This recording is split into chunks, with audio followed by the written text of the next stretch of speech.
Okay, now I'm ready, I think. Got ahead of myself. Started the live stream before I had things up and running.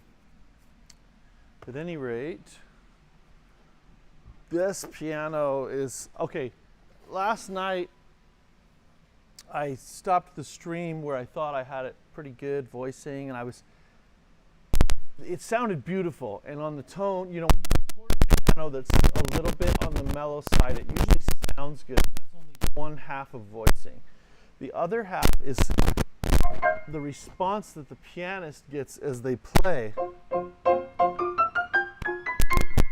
they feel enough? Do they hear enough feedback from the piano to feel like they're projecting and like they can articulate the way they want? When I was playing last night and just kind of feeling it out, it was kind of sucking the energy out of me. Okay, so when you have a piano, now this piano, the weighting, the static weighting that we kind of adjusted for this is to factory spec, pretty much. Plus or minus, we fudged a gram or so, but and it plays great, but there is a lot of lead in the keys, and I think there is that sense of a little bit of heaviness from the hammers. Now I can voice the hammers softer so that the tonal output requires more input at the keys to get the same tone quality. And if I do that, then that can give the perception of the piano feeling heavier. If on the reverse side, if I voice it up and I make the hammers harder to get an easier tonal output, more effortless,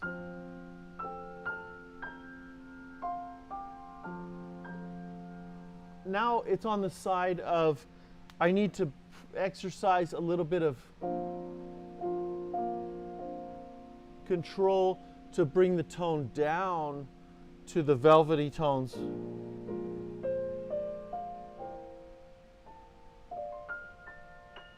But I just have to drop my finger on the key and it'll produce a sustaining tone. It's still going. With a lot less effort, right? So that gives the perception of the piano being lighter in some modes of playing. And so for this, I think the voicing, what I'm getting at is the voicing of the piano has to complement the tone that the belly gives off. Is it a piano with a lot of sustain and growth in the foundation of it, or is it a shorter decay? You have to voice the hammers to kind of work with that and get the best sound and feel as possible. Weighting alone won't get you there. You have to have regulation. You have to have good voicing. So anyway, when I was playing it last night, it sounded good on the recording, but I know it was kind of sucking the energy out of me, and it wasn't creating an emotional reaction that made me want to keep playing. It didn't give me, it didn't give me musical goosebumps. And so my goal is to prepare an instrument, where possible, to be addicting to play, that you want to go play, especially for people who, it's their career, it's their job. The tone has to be good enough, the touch has to be good enough that you feel like drawn to the instrument. So anyway, after I cut the stream, I went ahead and I kept voicing. I voiced for another 3 hours, 3 hours. A lot of it was just playing, feeling it out.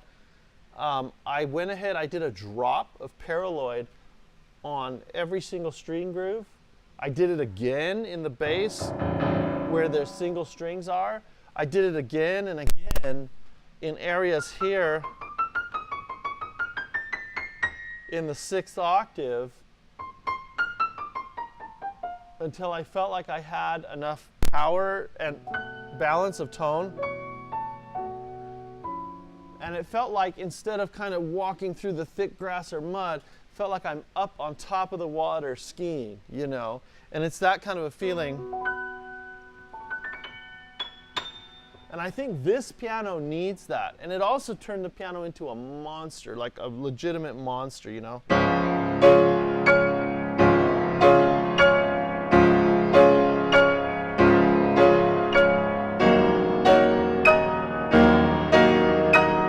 And I don't feel like that's hard to do. I don't feel like it's hard to get. It's like woohoo, you know. It's like, yeah, you know, you're excited because of what it's giving you, you know.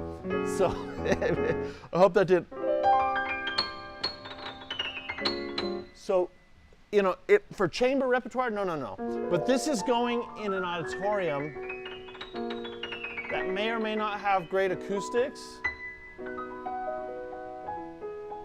and it has to it has to present itself as just a beautiful instrument, and it has to project. And so I would rather build it up to where I know it's just going to hit a home run, and then rein it in a little bit if I have to. So that's kind of where I went with it last night. I kind of got in a creative mode and just kind of worked through the night. I didn't do anything weird or secret. It was just continuing to apply, honestly, drops of paraloid. And then after that, needling. And I might do a little more needling, you know, where I left it, just on a few notes. And we put the lid on today. We're trying to get it ready to deliver, but I've been spending so much time on the streams with it.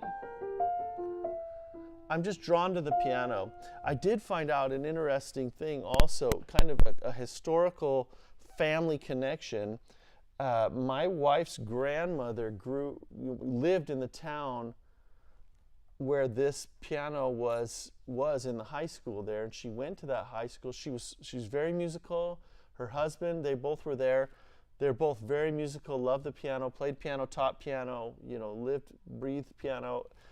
And she's recently passed away, and some of you might say, oh yeah, this isn't just, you know, I'm not just doing this for attention, but I just felt like I can't help but think she's interested in me doing this, you know, in me preparing this for the community. It's I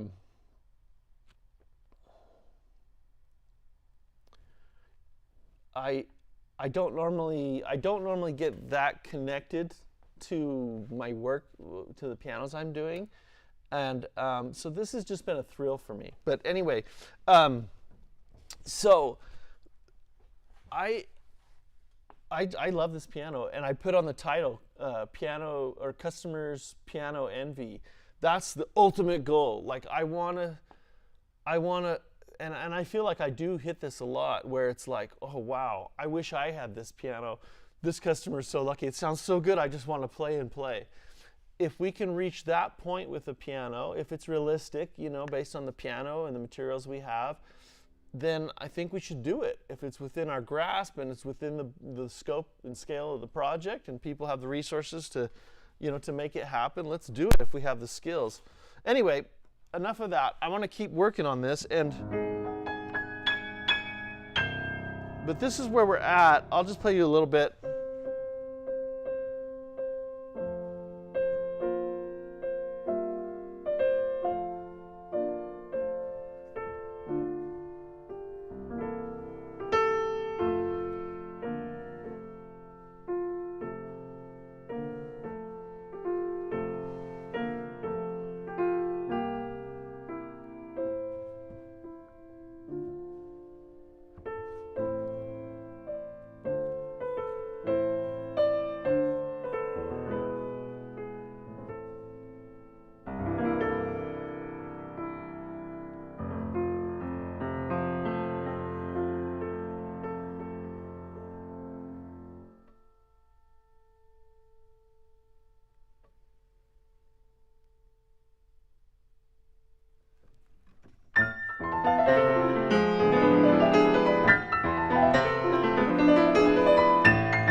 idea of the range of this instrument. It's just gorgeous.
I just can't put it down. I can't put the piano down. Anyway, but we've got some work to do. I am going to try and get this piano closer to actually getting paid for the work on it.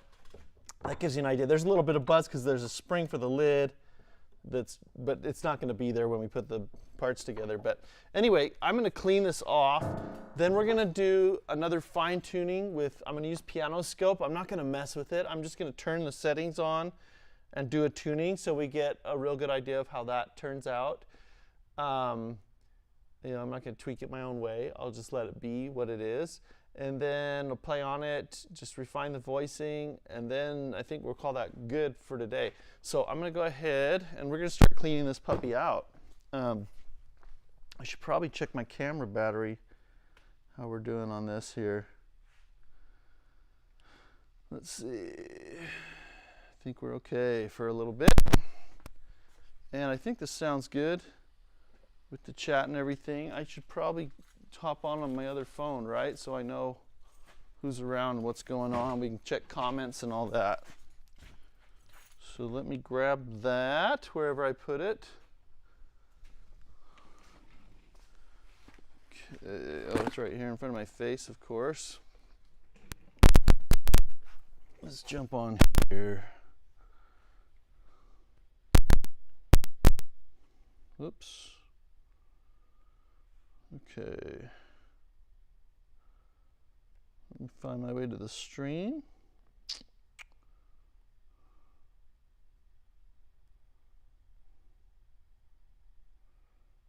Go to my channel.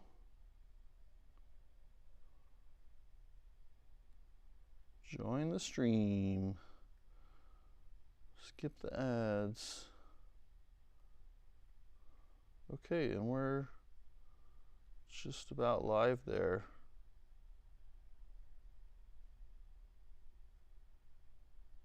Okay, we've got people commenting already. Thank you so much. Thanks for participating here. Static on my mic. Yes, I have to apologize. Right now I'm using a wireless lav, and it's got like 2 adapters running through to be able to transmit. I'm doing all this so that I can run sound so that you can hear me talking while we play, and we can also have sound on the piano. So I'm not using the audio from the camera or anything. So I apologize for the static. I hope it doesn't become too distracting. I do have a solution on the way shortly, like the end of this week. So if you can bear with me on that in the meantime. And that's that popping that you're hearing. So here's a question. This is a good one. So Lee says, resonance, power, tone, all good now, and not everybody will play with sensitivity. So I worry, will it get overly bright and harsh if you keep adding drops of hardener? Laugh out loud, just me. No, that's the concern, right?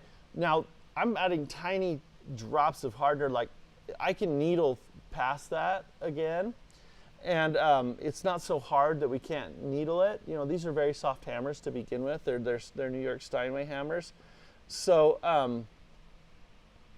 anyway, but that is the concern. You need a technician who's capable then, when this is moved to the space it's going to be, to voice it for the room, and furthermore to maintain that voicing, right? Every time it's tuned, check the voicing, voice it. Your voice is needed. And then that voicing will become stable as that piano's played in. It'll become more stable. And so initially, it will,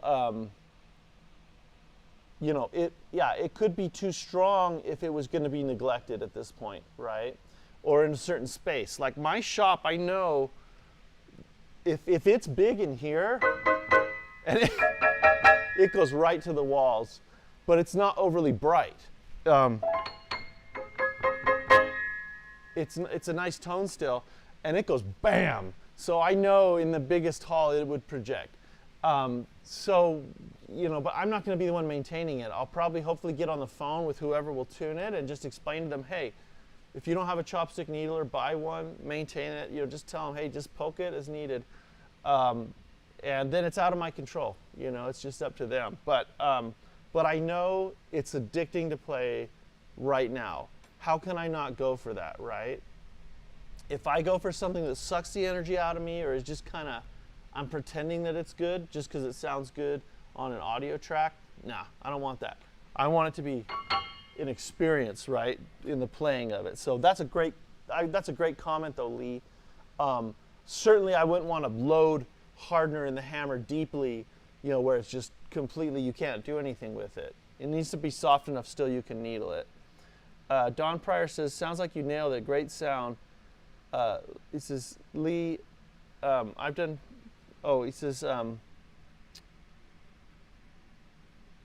he says, like you, I've done pianos I wished I could have kept. Yeah, that's kind of the fun of this, isn't it? Okay, well, I'm just going to get cleaning this out. There's a ton of wood chips, and it's going to be a process, and you might be like, oh, that's boring. But I just thought I'd jump on the stream right now and just get going on it here. So I'll keep the chat going. I want to get my things. I'm going to use some air, compressed air, because I'm in the shop. I have that advantage. So I'm going to get everything out of the way so it doesn't just blow everywhere. And meanwhile, while I'm doing this, I would love to hear your input, your concerns. I love what Lee said. I love how you're like, I don't know, have you thought of this? Have you thought of this?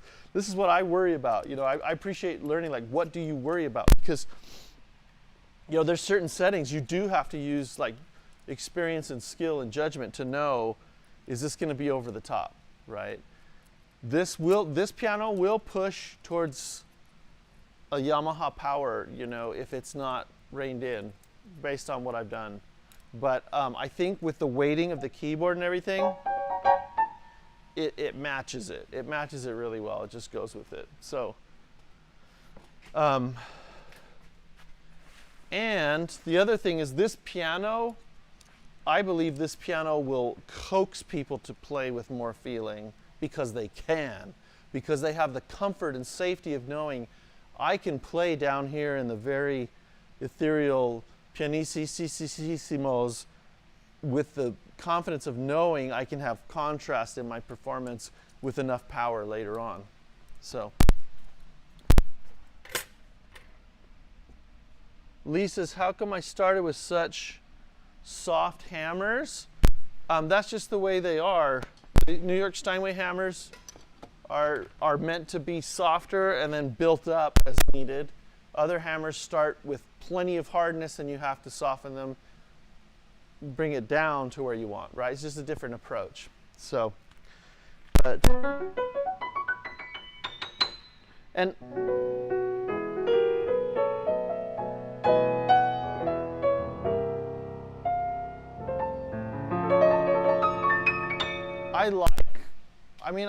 I appreciate the other kind of hammers too. Some of my favorite hammers are Obel special press hammers. You know, if we're talking not New York Steinways. New York Steinways, I love those. I like the Yamaha hammers that are coming from their production. Kawai has good hammers now. I like, as far as aftermarket stuff, the only thing I like from Renner is that I'm drawn to is the actual hammers they make for Hamburg Steinways. I mean, I'm not like set. I'm not, you know, I'm open to experience new things, but that's kind of what I like right now. So again, though, the hammer's got to match the belly, what the belly of the piano, the spirit of it puts out. And as long as they're a good match, I'm all for it, you know. And I do tend to favor putting that manufacturer's hammers on that piano where available, unless there's some, you know, special request from a customer, right? So, oh shoot, I'm sorry about this static. See if we can get rid of that. It's popping all, oh, I'm so sorry. Let me see if I can fix that for you.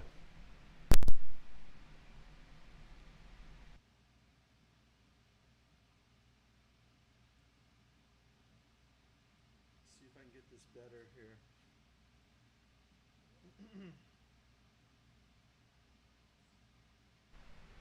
It's not a cheap setup, but it's not effective.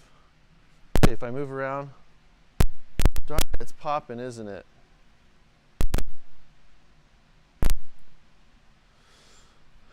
Let me see. I'll try and let's just hope. Nope, nope. For us.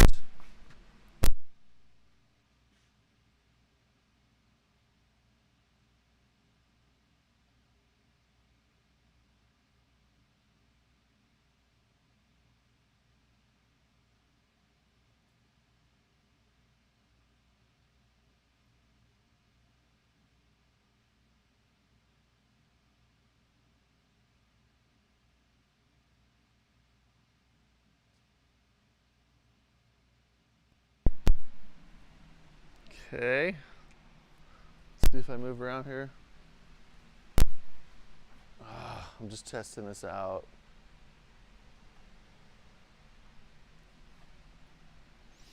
Well, I think that's as good as I can hope to do today. I apologize for that, but anyway, I'm gonna get cleaning.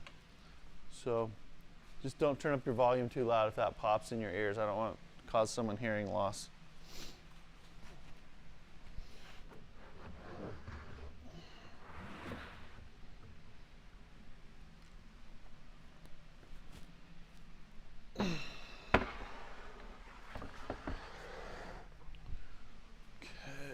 Blow this out.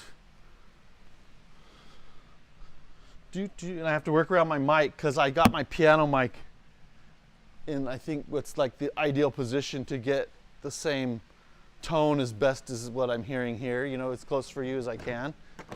So, and I only have one mic. It's a cheap mic, so anyway.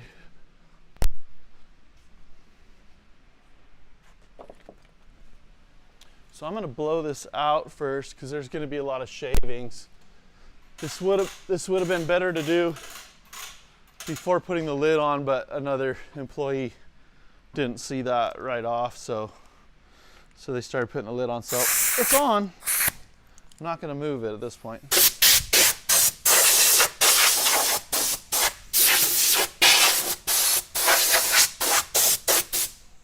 Okay, now what I'm going to do is blow from the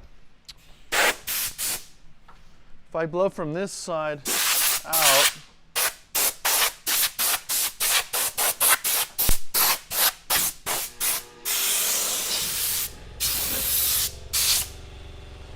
so I'll blow this under the plate here.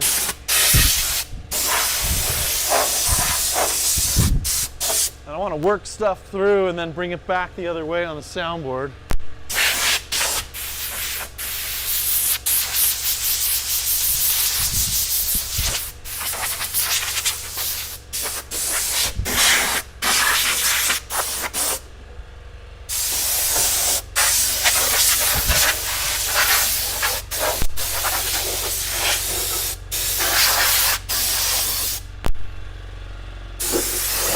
Let me close my air compressor cabinet. Bear with me.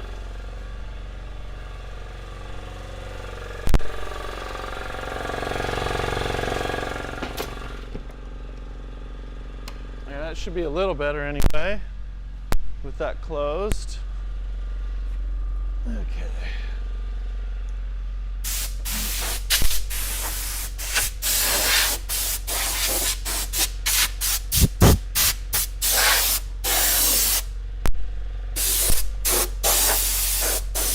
Then I'll blow it this way out of the soundboard into the action cavity.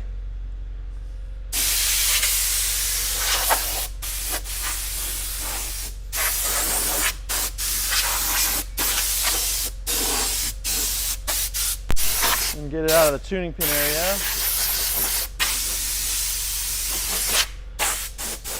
And repeat.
There, that was much cleaner the second time. I think one more round of that and we'll have it.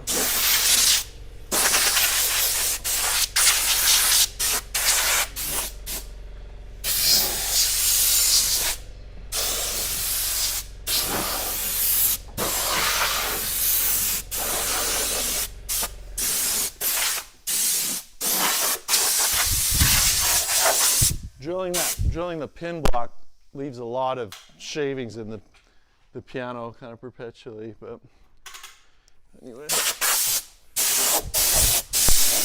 And we do a thorough cleaning usually right after that, but still, if they find their way in everything, those wood shavings.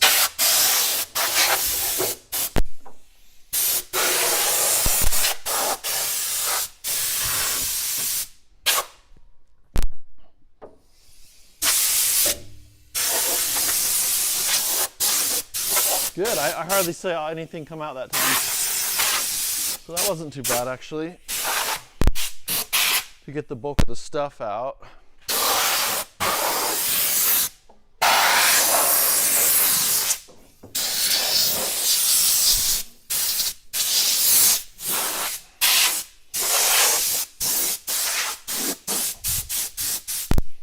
Okay, now I'm going to grab my vacuum and stuff and my cleaner and do my regular kind of cleaning on this, and I will be right back. It's in the car. Go grab that.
Should have turned off that damn mic. Sorry, y'all. Let's see here.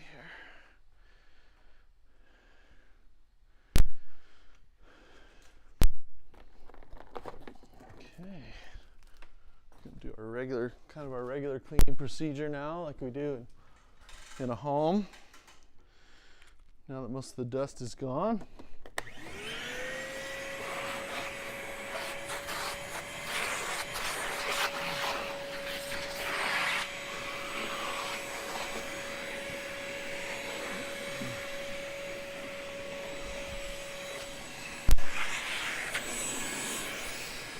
I'm going to grab the chat if you want to pose any questions about anything.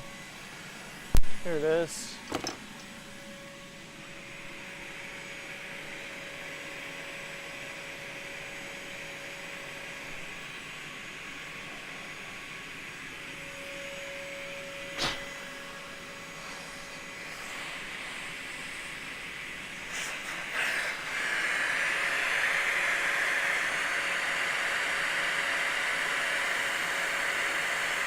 Okay, there are some comments here, but let me vacuum and we'll address those. Of course, you can all see the comments, right? Of course, so.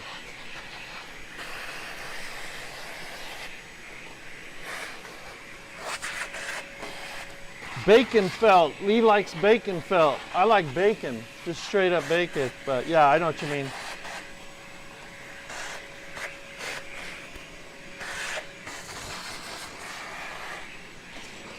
And the una corda is voiced pretty dramatically different right now, Lee, and I aligned the hammers on this piano.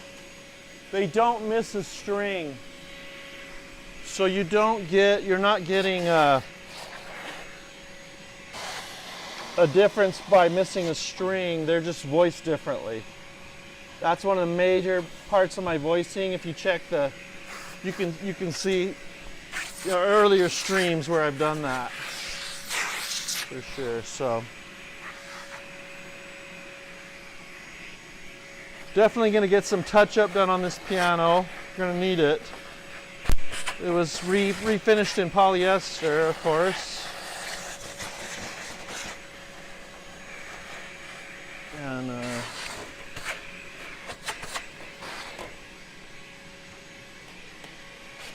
I got to remember too, while the action's out, there was one note where the damper's a little ringy. I got to fix that.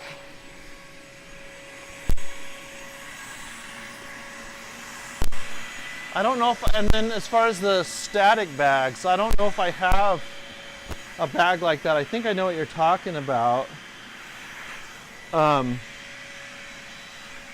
That you think like if I just put it like in the connection, or how? Because what it is I have a 3.5 millimeter jack from my lav mic going into an adapter from 3.5 to the 3.5 to 1/4 inch, and then that's an adapter going into a XLR plug, so that's why we're getting so much. It's that connection is hard to address. But hey, I'm open to suggestions if they work. But I'm going to get a lav mic that's just straight up XLR right into the transmitter, so hopefully that'll solve our problems. When I sit down at the piano, I'm not as mobile. It's not as bad, you know.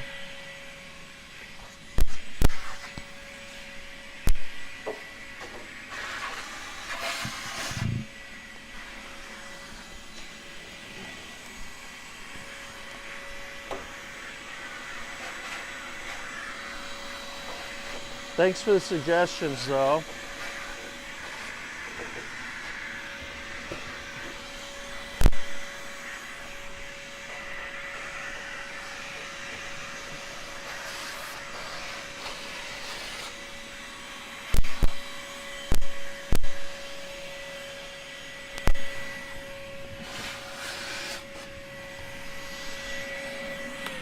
Get out my soundboard cleaning stuff, and I think that's good enough for now.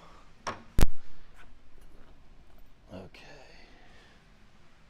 So sounds like Lee, sounds like you are into the field quite a bit. Let's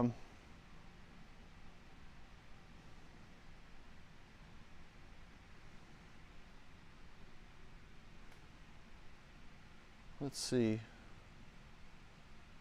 Yeah, so Lee, what I do, if you watch the other earlier streams, when I'm working on Steinway hammers especially, well, in general, my mode is to, once I have the hammers aligned, I use the una corda voicing as kind of a pre-voicing, you know, kind of like you might do on some harder hammers.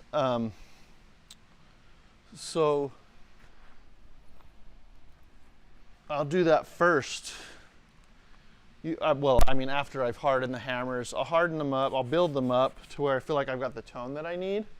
And then I voice the una corda. Well, I mark the una corda. I actually mark it. A lot of people just, you know, needle in between the strings, but I like to mark exactly where it's hitting with carbon paper. And then I'll voice along those lines. And I can, at that point, I can decide how aggressively how much of a contrast I want based on how aggressively I needle. You know what I'm saying? And so that's kind of my mode, usually what I'll do. And then from there, really, I just refine the needling from the top. And it's done.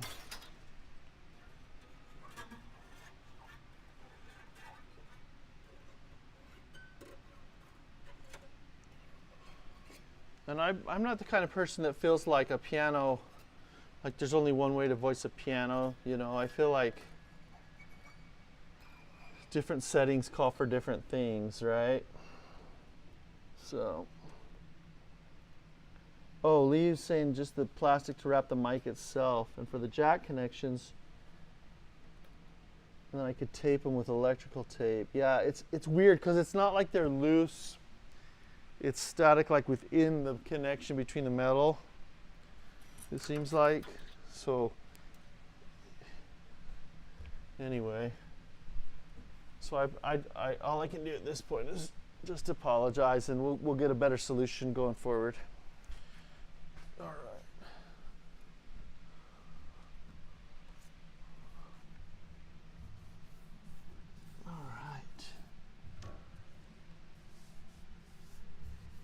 I believe I remember what damper that was. It's F sharp 3 that I'm going to hit before we stick that action back in. And then there is a few notes that you know, especially in the chord position, there was a few that I want to needle a little more just to match, because I was putting, like I told you, harden things a little bit.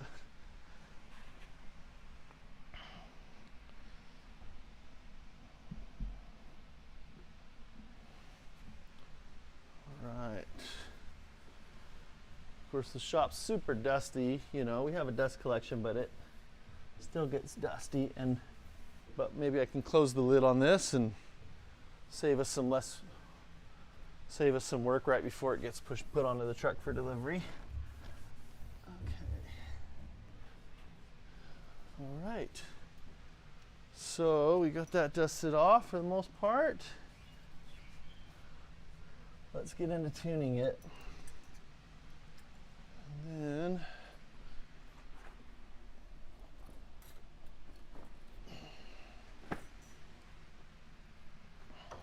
oh, that damper. Let's get the damper. Then we'll get into tuning it. Okay. See if I can remember. So it was we're probably gonna be squeezing some felt, I'm guessing. On this one is all. The wedges are a little different. Let's see. Okay. Yeah, we're gonna do a single cable, no adapters in the future. So yeah, it's the twisting of the metal that happens. That's exactly what it is.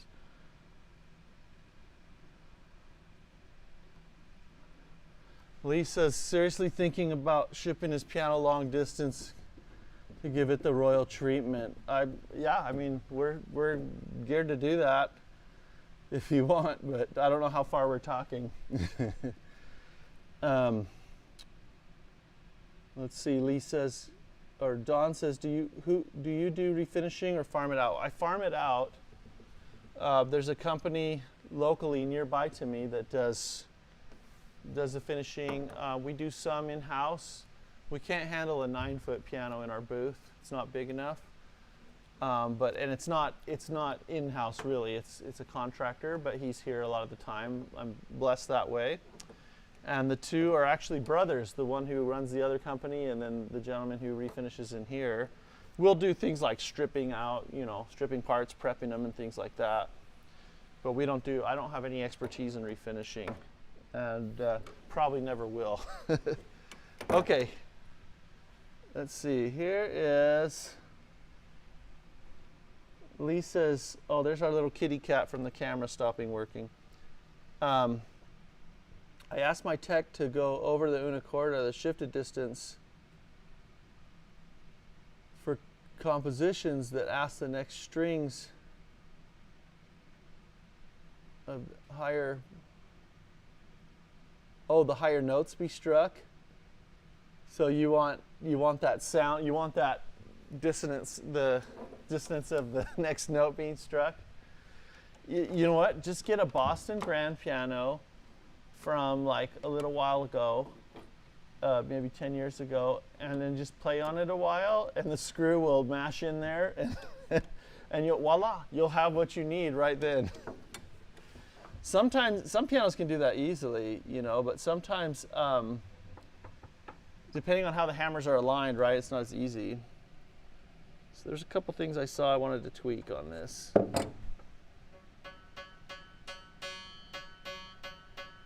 There it is, right there. The left string is singing. Not a very tuneful song. Where is my... Oh my goodness, I'm stomping on the transmitter. I'm making you all deaf. Boy, that's 0 for 3 for me tonight. Sorry, guys. Okay, let me grab the my screwdriver that I want. Where did I stick that? Here we are. Okay, so the left string is singing, so what do? What is the fix? What's the problem?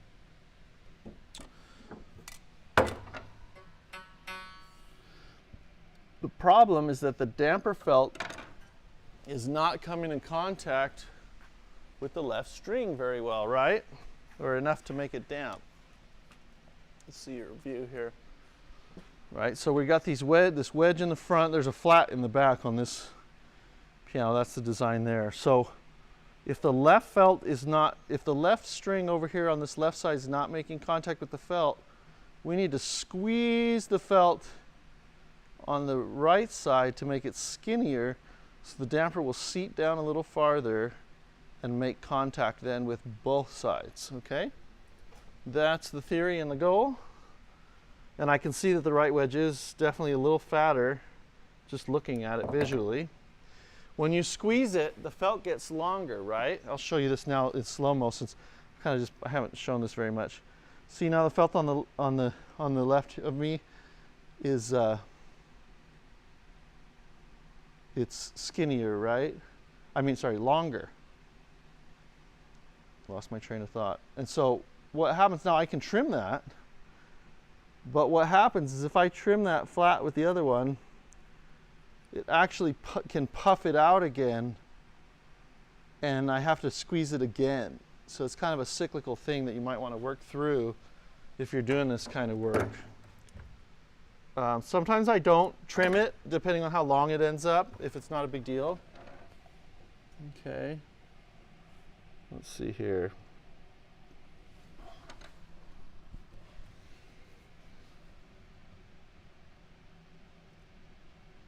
Okay.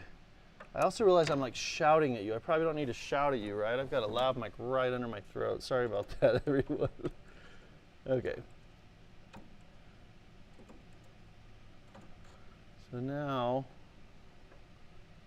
I'm going to align this properly.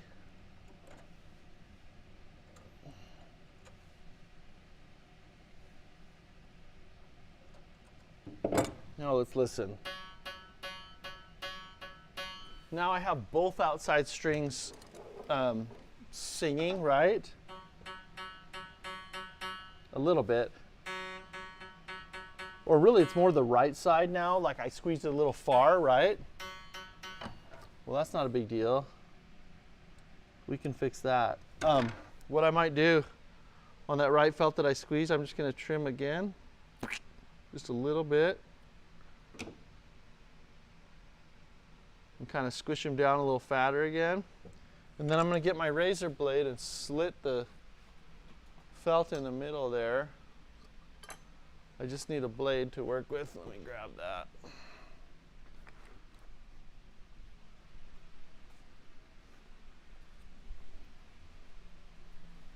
Okay. So I'm just going to take my razor blade here, slit these a little wider. It springs them out. They're going to make better contact. Plus, I know I just squeezed that felt. It's going to puff up a little bit and kind of recoil back where it came from. So it should just damp just great after that. I don't, you know, going a little bit past isn't a big deal for that adjustment. So let's see where we're at. After I tighten the screws, fix the twist.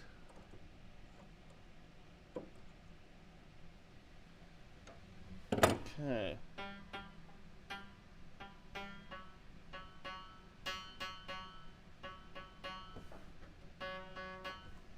It's a little bit. Fix my tilt here.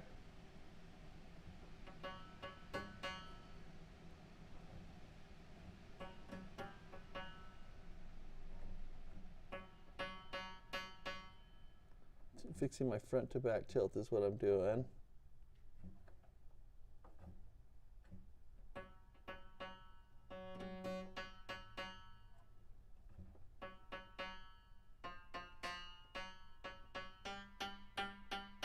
Still singing a little bit, so I'm actually going to end up squeezing that right felt again. So it did recoil a little bit when I trimmed it. It went a little far. And then we're going to do the note next to it because it has the same disease, even though I didn't notice it playing. We're just going to clean up the damping a little bit on that.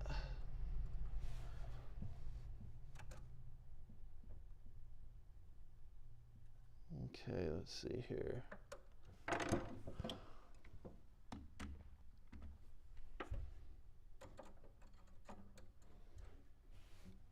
Let's listen to it.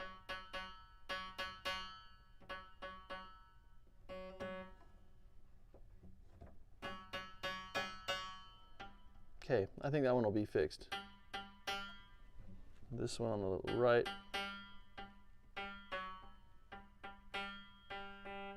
Thanks for joining, Lee.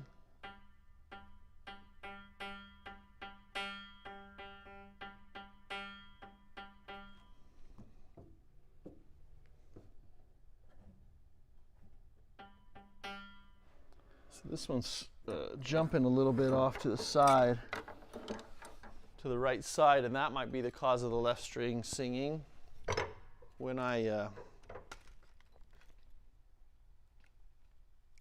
I'm up here on this damper way in there.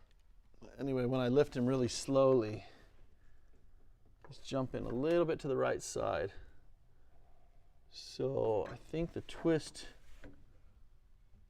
might need to might need to be made a little differently. In this case, though, I think I'm going to space the head over a little bit to the left, so it'll be seated on there properly.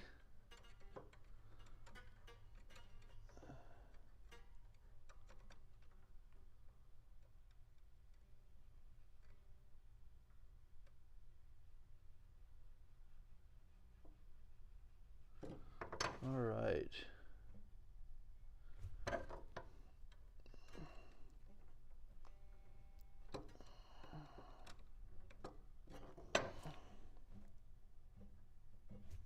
Okay. Here we go.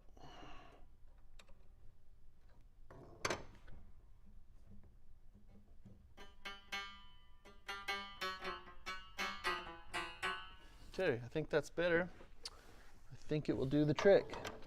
We'll stick the action back in, go from there. We finished all our pedal regulation and all that. We're just gonna tune up here and sweeten the sound a little bit on a few notes. Let's see if I have enough battery on my iPad for piano scope here. Okay. Let's see, we can technically do the same piano, right? Right. We'll just make sure our settings are where we want. And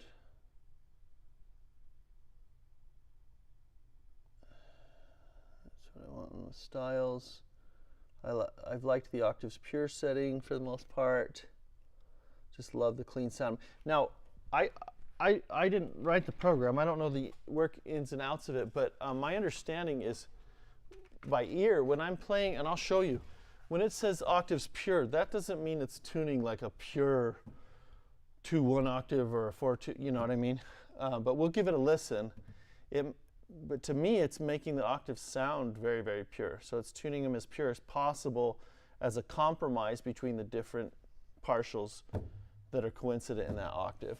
That's what I think it's doing, because that's what I do kind of by ear, and it's going really close to what I want by ear on that. So let's get the action back in.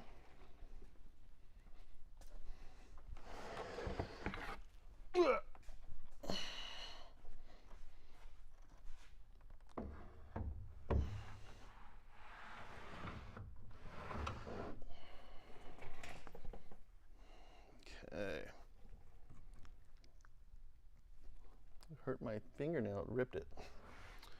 Let's blow the keys off. They're kind of dusty.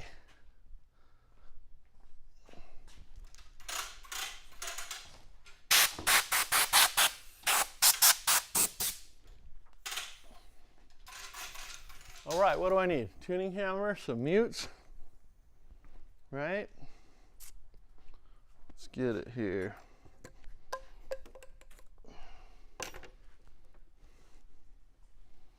I'm not going to be doing any by ear checks on this. I mean I will, but not like I normally do, you know, not comparing how it tuned the temperament and all that. So really I only need my one mute there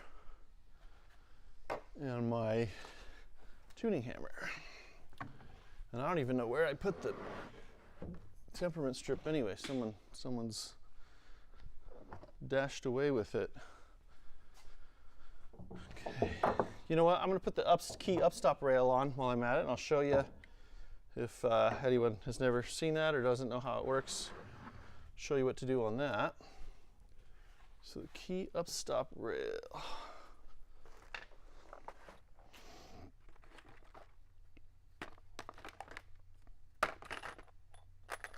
Cheek block screws here, key upstop, okay.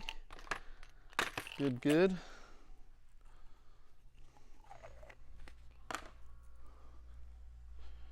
All right, so here's our hardware that we need.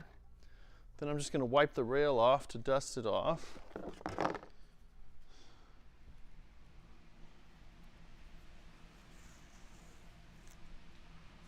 Okay.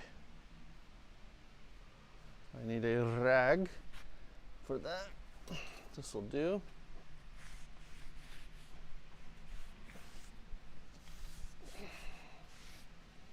Okay. So there's usually, most pianos have something similar to this, you know, where there's a nut that goes on the bottom that supports the stick, and then there's a lock nut on top, right?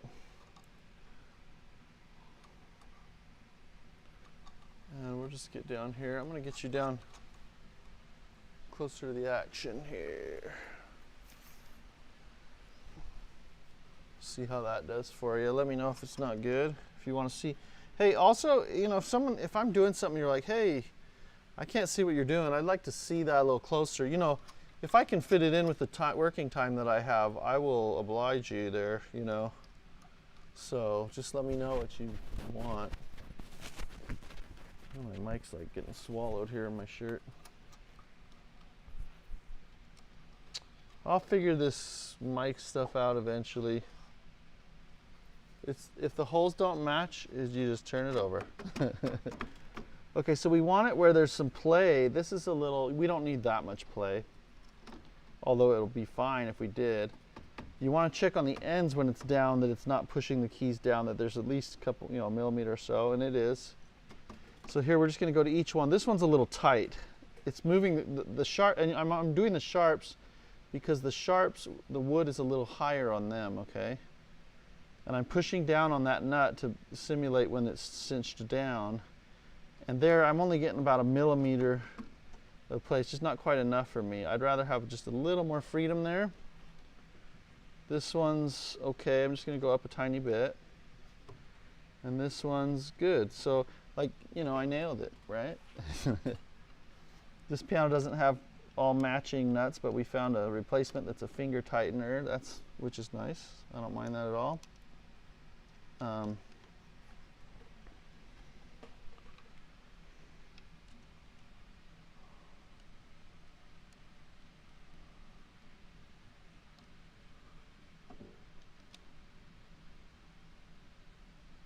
So Lee, I'm not sure if I understood Lee right, but this piano, make no mistake, this piano has been fully rebuilt.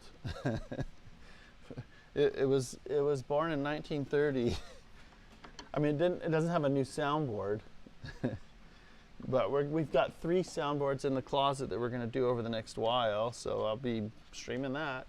I imagine. I don't see why not. So you'll get the inside scoop on what we're doing with that. This piano, we had a whole new bridge cap put on with. If you're not familiar with that, the bridge cap takes a lot of craftsmanship. You're chiseling out notches for the strings to go. And everything has to be located very specifically. The bridge has to be planed down very particularly so that the strings will bear down on that bridge and transfer the vibration into the soundboard just right. It's not it's not something that anyone can just do right off. I mean, a lot of people could do it if you learn the right things, but it's been rebuilt. Full restring. The pin block on this is brand new. All the stringing, all the action parts, right? Hammers, everything, the whole assembly, new back checks. We did new key bushings on the keys here. New key tops, so I'm not sure what Lee was thinking, but this piano is pretty custom and fully rebuilt in a lot of ways. But anyway, so anyway,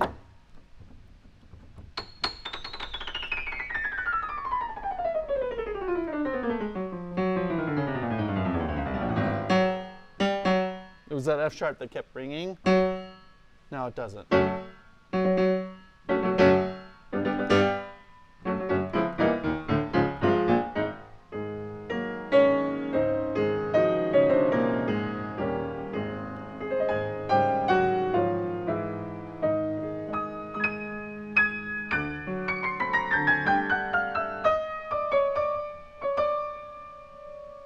Okay, now we're going to do a machine tuning, which we don't normally do anymore, but I just want to get, like I said, I'm trying to get really familiar with piano scope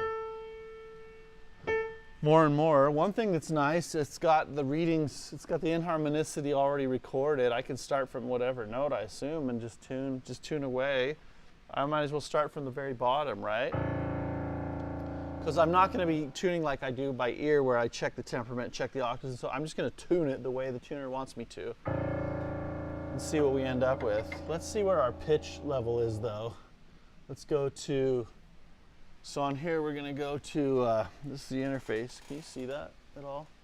Is that readable at all? I don't know if you can read it, but we're going to go to this thing that says instrument, and then we're going to go to concert pitch. And we're tuning at 12 cents high, which is A443, which is right where I want to tune it. So we will just put this here and carry on. And right now the machine is set to read like whatever note I play. I don't need that right now. I'm just going to tune chromatically. So I'm going to select chromatic up and down, so that'll lock it so it's not going to jump around if I happen to listen to aural checks. So then I just push the lowest. I can swipe the keyboard left and right because the keyboard's kind of long, right? Then I just hit this A0. By the way, I don't have any, like, this is an endorsement for, you know, for this software, Piano Scope. It's just they let me play around with it for free, so I am.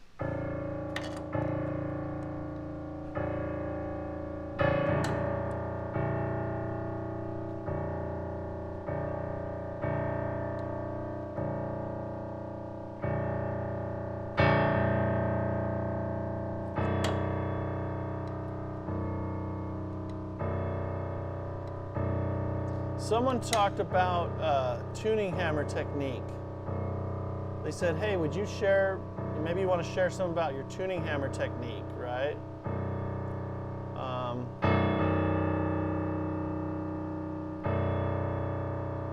But it is hard to tune and talk at the same time, right? But I'll do it. I don't know if I can do a good job of explaining it, but I like to think really simply. If it's flat, move it sharp and get it to where it doesn't go out of tune, you know, where it doesn't want to wander one way or another when you're done. And I'm always testing the flat and the sharp side. I also don't like, some people will tune where they'll kind of like slow pull and like kind of massage it, or just pull it slowly and the string tension changes and then they'll leave it there. And it seems like it's going to be really stable. Like if you give a really hard blow, it doesn't go out of tune. But I find what happens is after, when I've gone through the piano, it doesn't stay where I leave it, and it's not as stable in a concert when they're pounding on it. So my concept of stability is that it's at rest. The system is balanced. It's not at rest, right? It's always being pulled, but I don't feel like I've put any weird torque on something one way or another. I just feel like I've rotated the pin at the foot of it in the wood if needed to where when I settle and balance the pitch from there without turning the pin, just by flexing it, by flexing the tool, and it balances and stays, then it's stable. That's my concept. So the macro adjustment for me is turning the pin in the wood, and if you are into this, you'll figure out what I'm talking about there.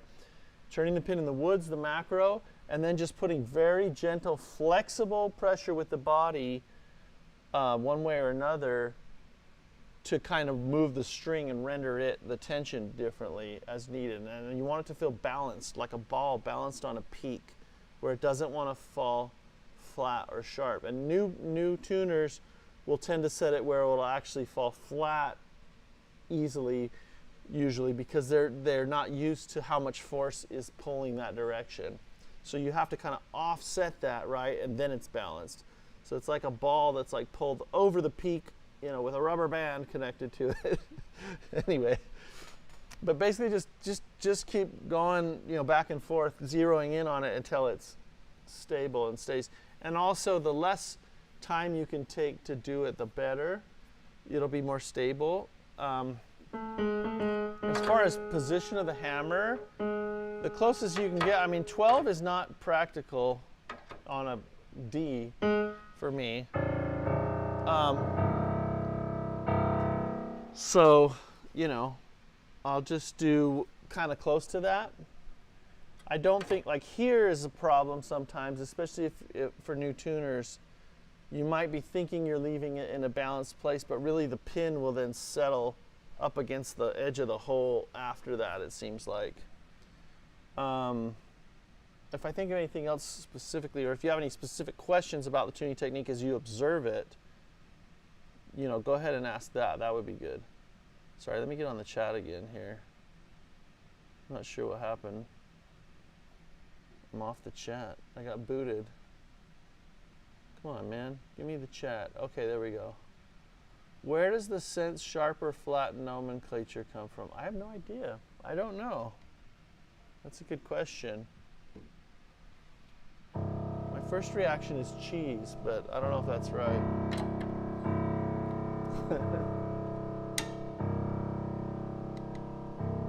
So like I'm turning the pin, and then as I settle it, as I kind of, and I'm not totally like pushing forward. I don't want to push too much, or then it's going to be unstable the other direction, right?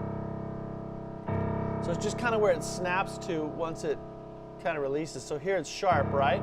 So I'm just going to, with my body mostly, I'm not going to flex and tighten. I'm going to be flexible, and I'm just going to shove it a little bit to the flat side. It went pretty far, so then I'm going to go, I'm actually turning the pin in the wood, so now the pitch is higher, but then when I kind of just bump it down a little bit, I can kind of balance it right there.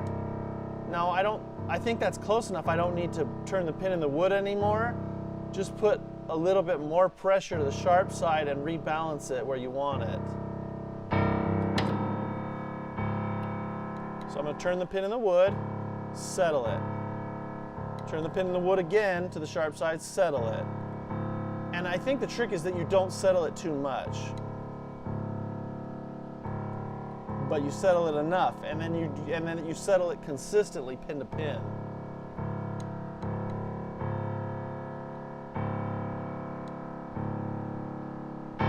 When I tune this way, I don't have to hit it that hard usually on most pianos. I don't need to do that, but sometimes I do anyway. Like these are new strings, right? I'm actually going to stop doing that. I don't normally do that, but so it's flat. I'm assessing. I'm kind of gearing up, leaning my body till I feel the pin move in the wood. Where's the pitch? A little sharp. Settle it down. Oh look, it went flat again. I'm going to turn it up, settle it. As long as you don't settle it down too much, you'll be just fine. Then it's just a balancing game. You're going flat or sharp until it's balanced. The more I talk about tuning technique, the worse it gets too. So I like to just do it and get more fluid, you know.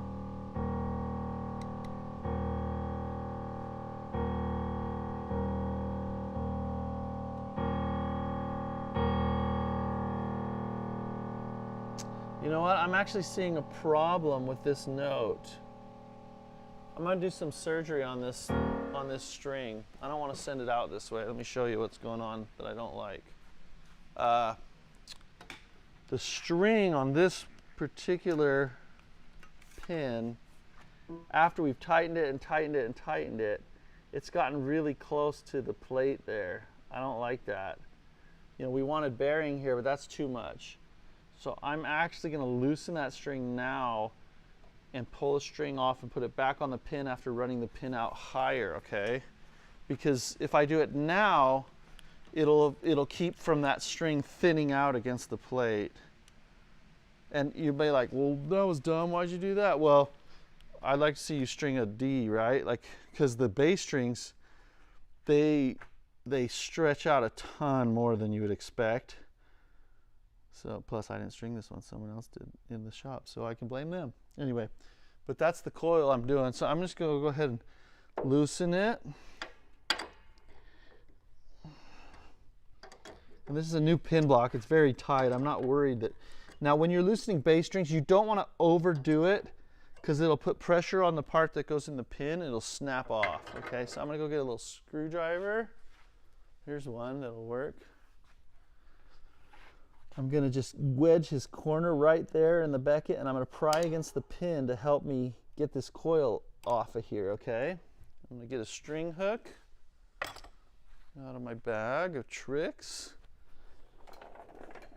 And when I pull this off, it's going to whip around because it's going to rotate around because we put a twist on the bass strings. So it's going to want to twist the other way that way. See, that went around because we twist them a full twist. Now I'm going to run this pin out a lot higher, okay? Maybe even as much as a full turn, just about. There, now when I run it in. Now, but I've got to put that coil back in the string, right? I've got to twist the string around one full 1 full twist. That gets a brighter tone to the string.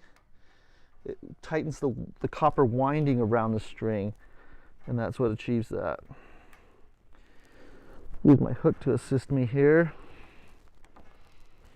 If I can, it's not super easy to do this with the twist and all.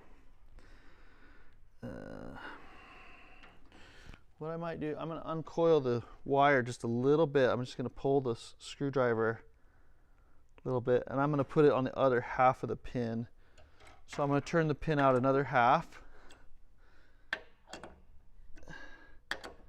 And I don't care if it's a little high. I can tap it down if I need to, but I still maintain that twist on there. Now I can get this becket in here. The becket's the part that goes into the pin, from what I understand, what I've been taught. I'm going to go get my needle nose, not my needle nose, my parallel pliers, and squeeze that becket in there into the hole. Sometimes they don't want to go because it's like tilted, right? Oh, and then I pulled it right off. Let's put him back in there. Please go back in, friend. Okay, let's try this again. We're going to try and tilt him down a little bit and squeeze him in the hole. But it's hard because he's tipped up. He doesn't want to go in there. And these strings, the thicker they get, the harder they are to work with, right? So I need to grab some pliers. Be right back here.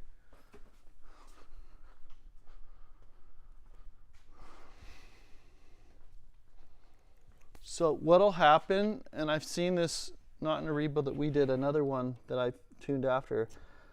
Someone left where it was touching the plate on a D like this, and the string thinned out in that area, like quite a bit. Thinned, and it broke, of course. Then we would put a new string, but you know what? Their pin block was not very tight. It wasn't tight enough. We had to do a larger size pin in the end, and yeah, it was kind of a mess. But now it's stable. On that piano. Okay, if I can kind of bend that down, then it'll start to go in for me. I'm just trying to coax it in there without bending it, and it doesn't want to cooperate. I'm going to try and pull this twist a little further. See where it will most likely be straight and want to go in the hole when I put pressure on it. Push this down. Maybe if I lift on the other end, right? Let me go get a coil lifter. Oh, I've got a new coil lifter I want to try.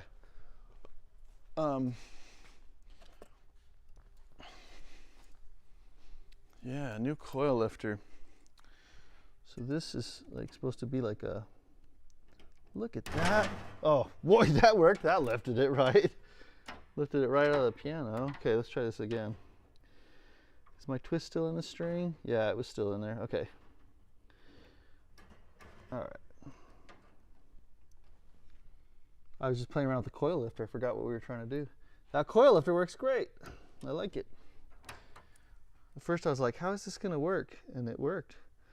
So this is just going to help me straighten this out a little bit, so it'll hopefully go in the hole when I push. Okay, that's my goal. There we go. There, now I've got it in the hole enough. Now I can kind of lift that coil again and tighten the string a bit.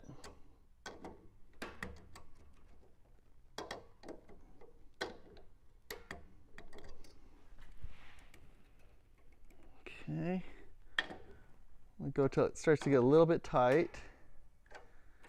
Then I'm gonna, okay, now I need to pinch that becket in there again, because it starts to walk out, right? Before it gets too tight. I don't want to bend it. There we go. Now what's the best way to do this? I'm gonna loosen and then tighten with this coil lifter. Oh wow, that's nice. That put that coil right where I wanted as far as height wise and balance. This is that's nice. Goes from both ends, makes a nice coil. Okay, now we're gonna tune it up.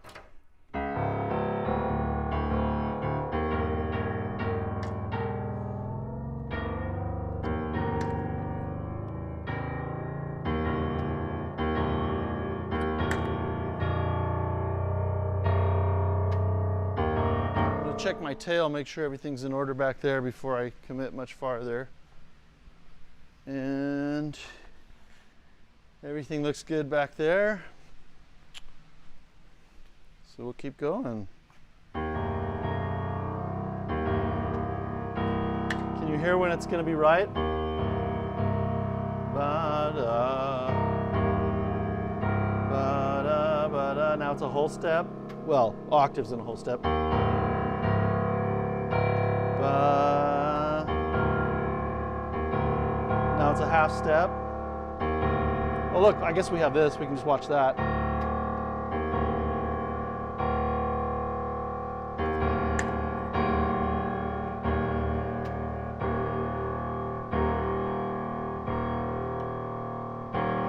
Can you believe how much I had to stretch that to bring it up to pitch? That's the world of a 9-foot string versus a smaller piano.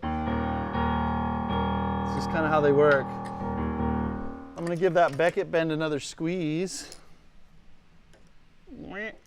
It's all the way in there, that's good. I'm going to give it a little tap. I'm going to go get my coil setter and just tap that coil tight down.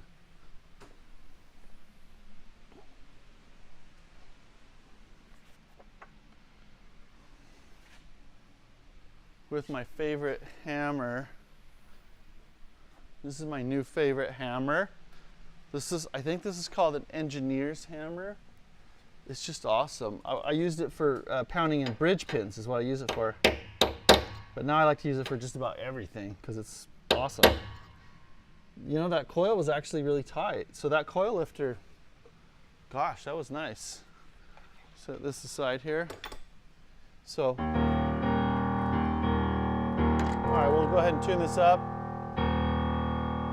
and carry on. Oh, Paul B says, do I worry about scratching up the pin when I do that? Yeah, I do. That's why I use the tools in such a way that I try not to scratch. I try and pull it away from the pin when I'm easing that Beckett down, you know, as I'm moving it in and out. So, you know, I want to keep things looking nice, but I think you can tell that, like, the pin looks good. We didn't mar anything. So I think we're just fine on that. Good question. Okay. We'll leave that one a touch high since we just loosened it and redid it.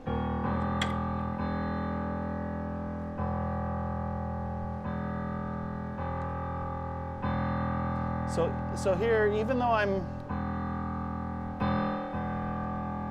technique, let's see.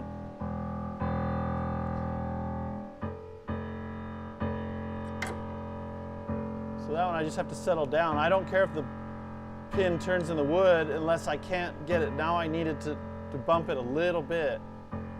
And I use mostly my body weight to do that. I can do it in little tiny increments.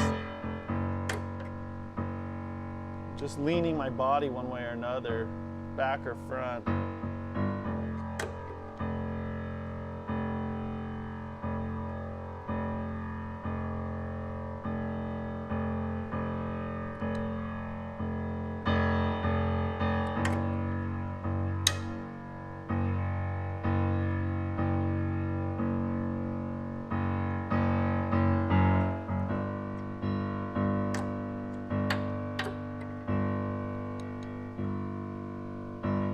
So I try and find in my hammer position a mix between what's comfortable and close to 12 o'clock, I guess. I find the most success that way.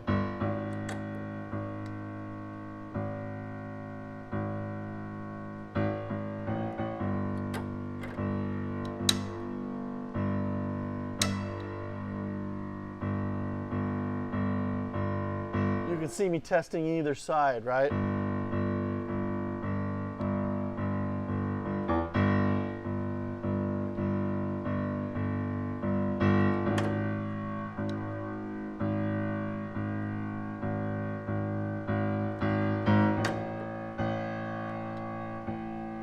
So if you tune this way for a while, what eventually starts to happen is you don't need to keep turning the pin so much.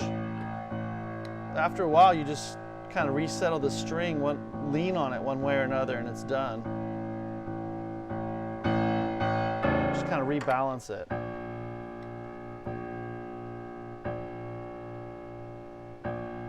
But again, like I say, the more I talk about tuning technique or think about it, the worse it gets. You want to aim for just a fluid, intuitive sense of, is it in tune, razor in tune, and is it going to stay there? And if you have to revisit it and don't get mad. Just keep touching it up.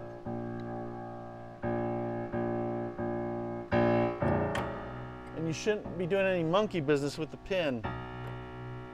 I've tried other things like where I torque the pin different ways or bend it or whatever. I've tried lots of different things to like build in more stability. And it seems like it'll work when you first do it. It seems like it's way stable, but then what happens is things settle in and it's not. You can't tune as razor sharp clear. At least I can't.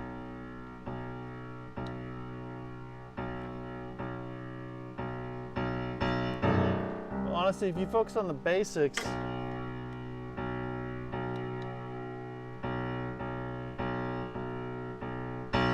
just put it in tune where it's going to stay there. Turn it whatever way you need to turn it. If it doesn't go, put a little more force on it until it goes. Now beyond that, there's some special techniques I might use like on certain pianos.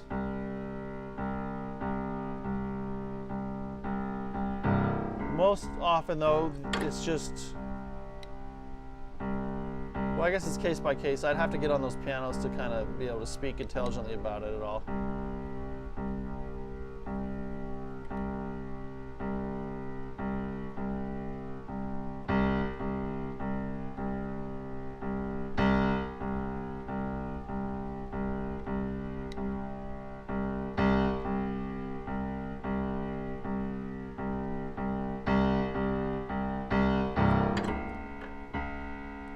So when I tune, it does end up, I think often, when I think I have it, so let me see here just a sec. When I get this kind of balanced, okay, I had to turn the pin to the right, now I'm gonna try and rebalance it. Now I don't have to turn the pin, but I'm just kind of putting pressure, nudging it, and rebalancing the string. And now it seems like I've got it there, you know? So if I test either side, it shouldn't like want to go flat easily or sharp easily. It should just kind of stay there.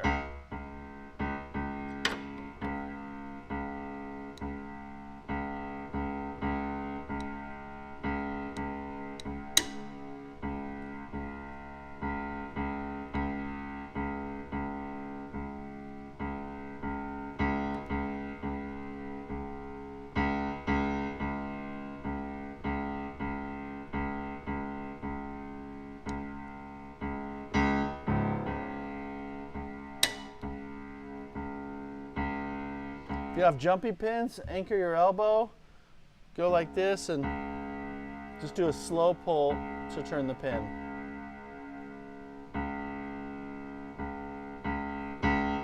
So you can turn it a shorter distance where it'll be right.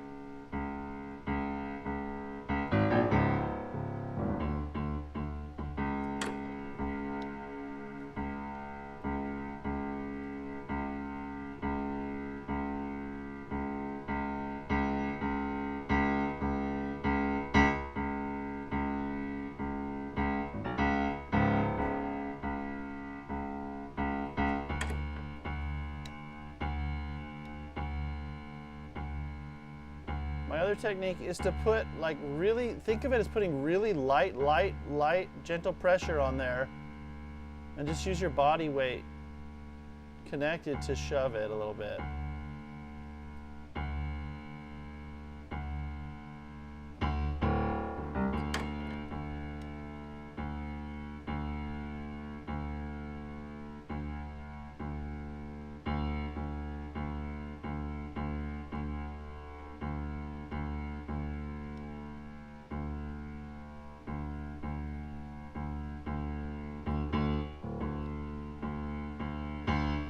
I told you, the more I start talking about tuning technique, my head gets all messed up, takes me longer.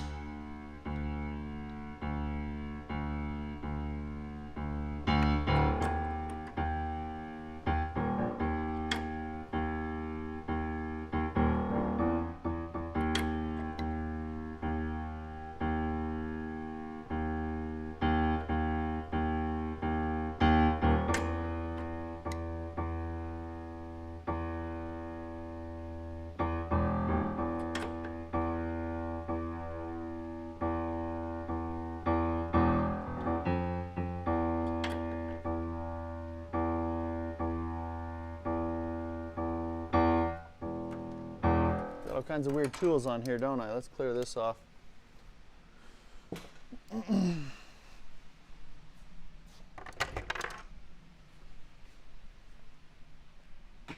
know what I really need right now is a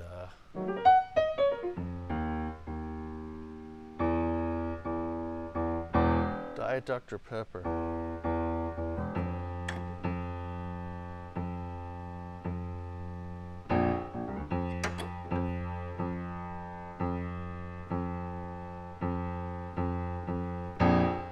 So I've said this before.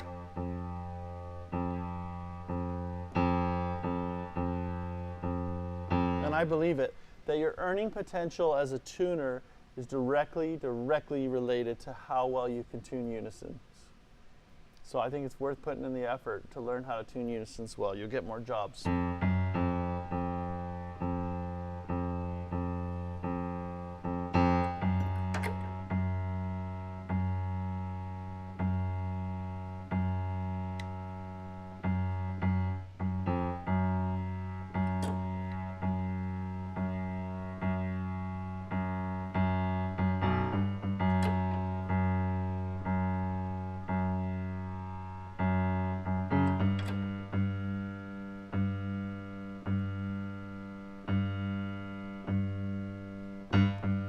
So I think the less you can move the string, the better.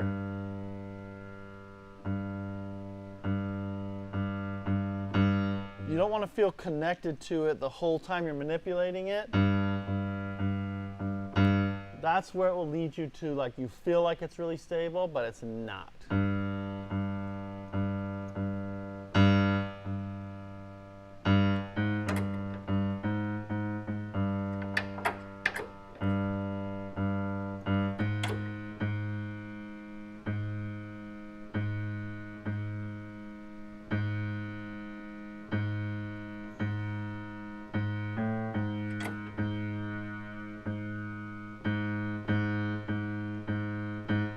If a pin is hard to turn, do less, not more. Loosen up here, be more gentle with your force here. So then that'll force your body to get involved.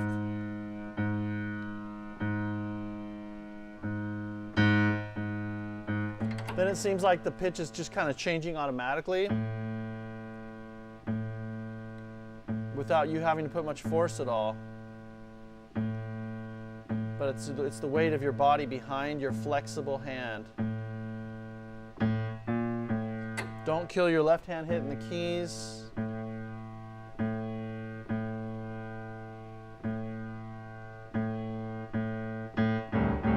I'm just kind of doing like a shotgun approach of talking about hammer technique. What questions do you have about hammer technique or insights that you might want to add to the chat? I would tell people if they wanted to learn from my technique, I said just watch me tune. And just watch what it looks like and then just kind of mimic that, because talking about it is deceptive. I'll think I'm doing something, but then I'll be tuning, I'll be like, no, I don't really do that. I don't know why I said that.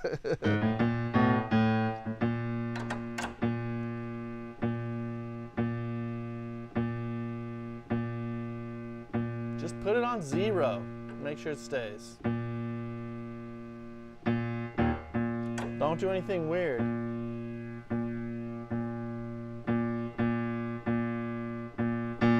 Only turn the pin in the wood if you absolutely have to balance it.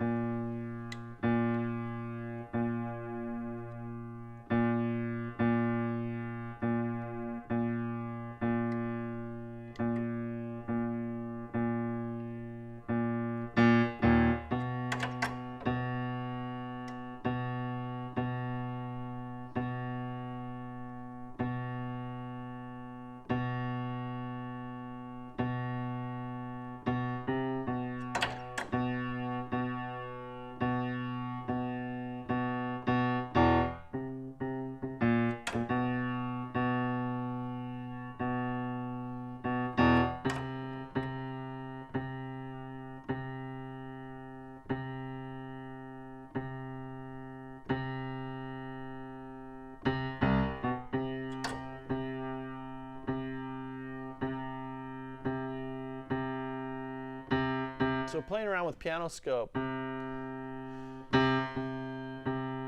I've I've got that frozen bar turned on, which is the attack, you know.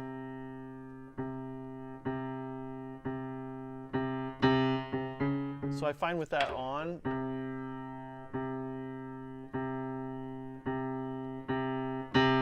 if I get it to rest where the gray bar and the red bar are like really close to each other and they're on 0 or near it, that's a good thing. To me, that's the equivalent of when I'm tuning by ear, and I'll tell people you can hear when it's stable. That's what stable looks like, I think.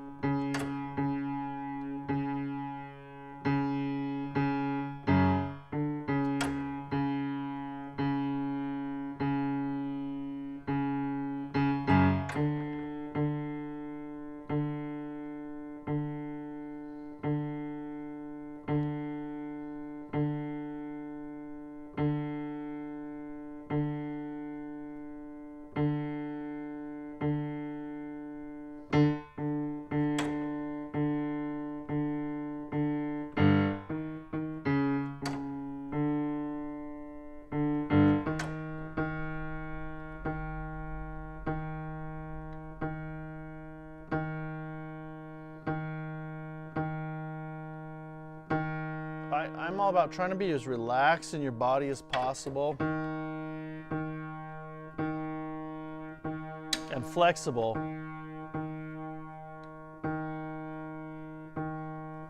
Rigid and stiff here equals injury.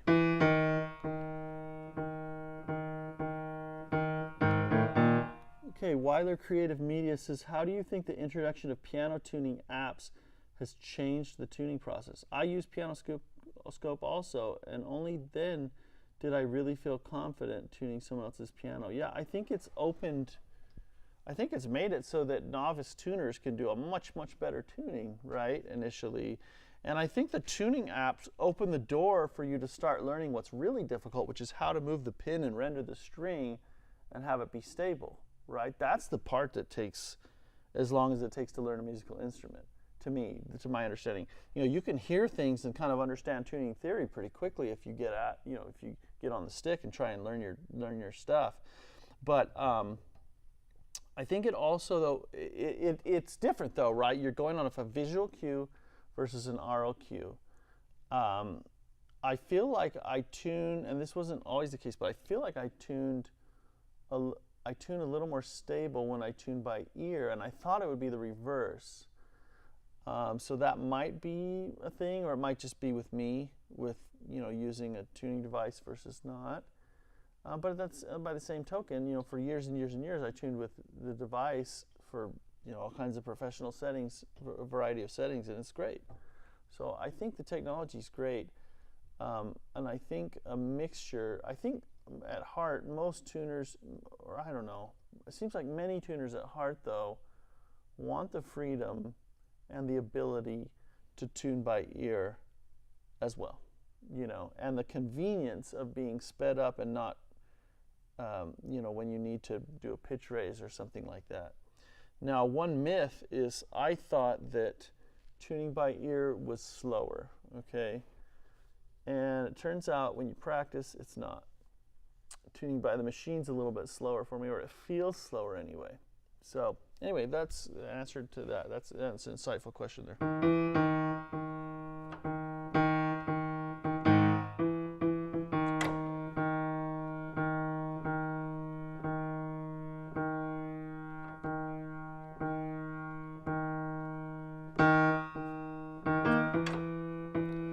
And I think from a business standpoint,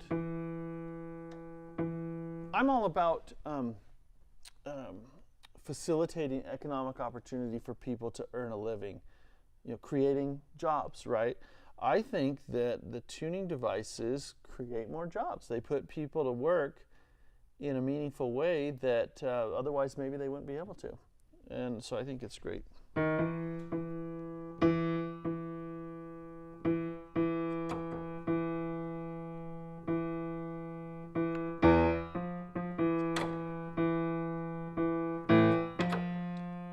reality is, as much as I personally would like to believe, since I focus so much on quality, quality, quality, and just the most gorgeous, beautiful sound and perfect whatever, you know, I would, you know, I'm sure I would love to believe that everyone's going to recognize the difference between just an awesome concert tuning and a tuning that's just a lot better, and that they're all going to value the other one. And that's simply not true. The reality is that's not what everyone needs.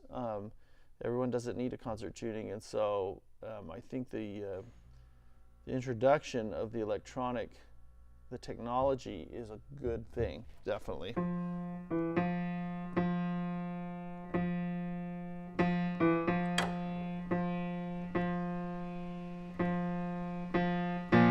And I said it before, I started out on my kind of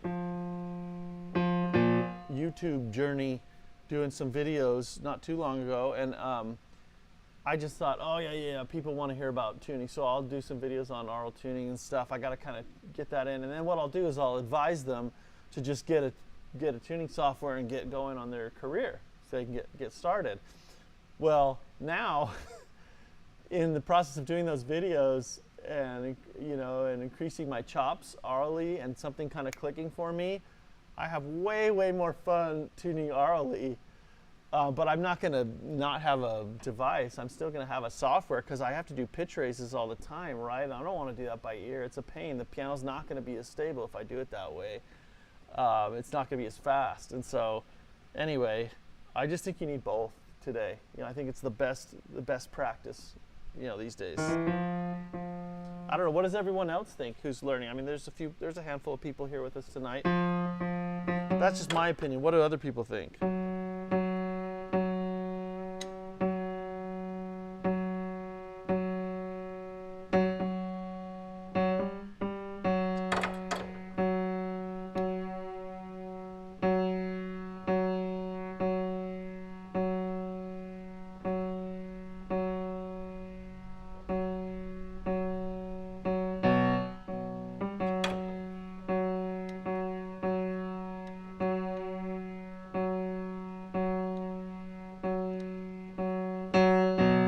Now, I'm going to say on this piano,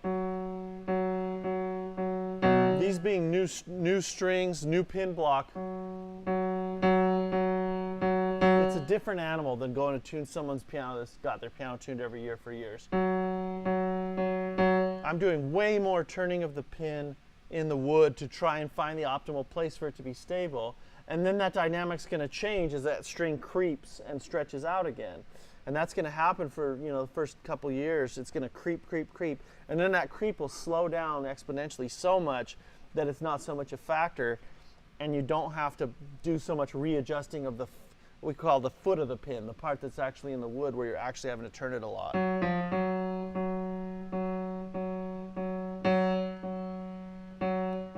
I like Don's comment. I think you have to learn to tune aurally first. I think that's a smart approach.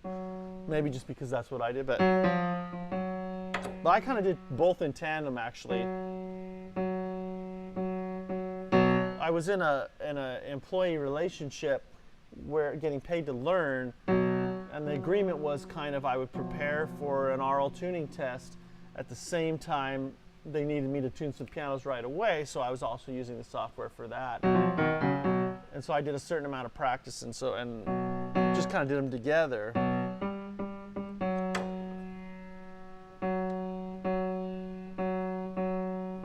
For me personally, though, I've been the most excited to tune by ear.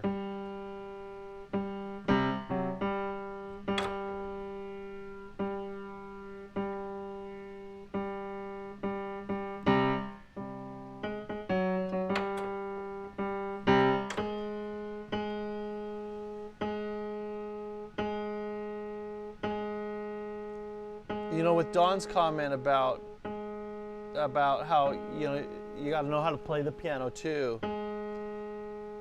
My approach to, I mean, I know there's people that can do it, it seems like, without, but my approach is so tied into playing the piano that, you know, I have to like get my feelers on it that way. But what I think is kind of a gap in skills and knowledge in the field right now is people who can voice a piano. Oftentimes, people aren't bothered by the tuning so much as the voicing of the piano. They'll think the touch is heavy. They'll think the touch is too light. They'll think it's uneven. They'll think that it's out of tune. It sounds bad because of voicing rather than the other things. That's kind of interesting. You know, that I wish more tuners were better at voicing.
Yeah, I've tried both approaches with teaching people how to tune that work with me. Currently, I'm really focusing on aural tuning right now, you know, before going to the machine as much with Mark, who's been working with me, because he's kind of interested in it too. He wants to do it too, that way. And he's a great piano player, has a great ear, so it makes sense.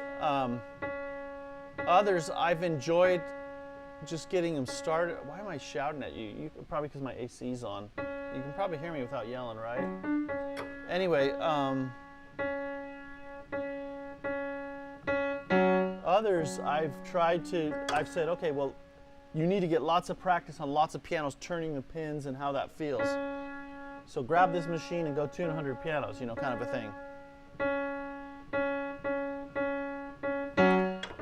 I think the truth is one feeds the other. The skills of the skills of being able to turn the pins and settle them and the strings help you with your aural tuning, because you could, even if you can hear it, but you can't put it where you want, then you're stuck, right? And that's one of the hard ones.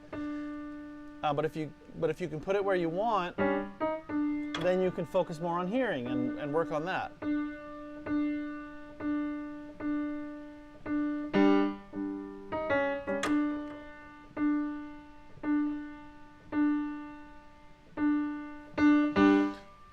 So Weiler Creative Media says voicing is their next level up. I think that's awesome. I think it's good to think of things that way. That's a healthy way, you know.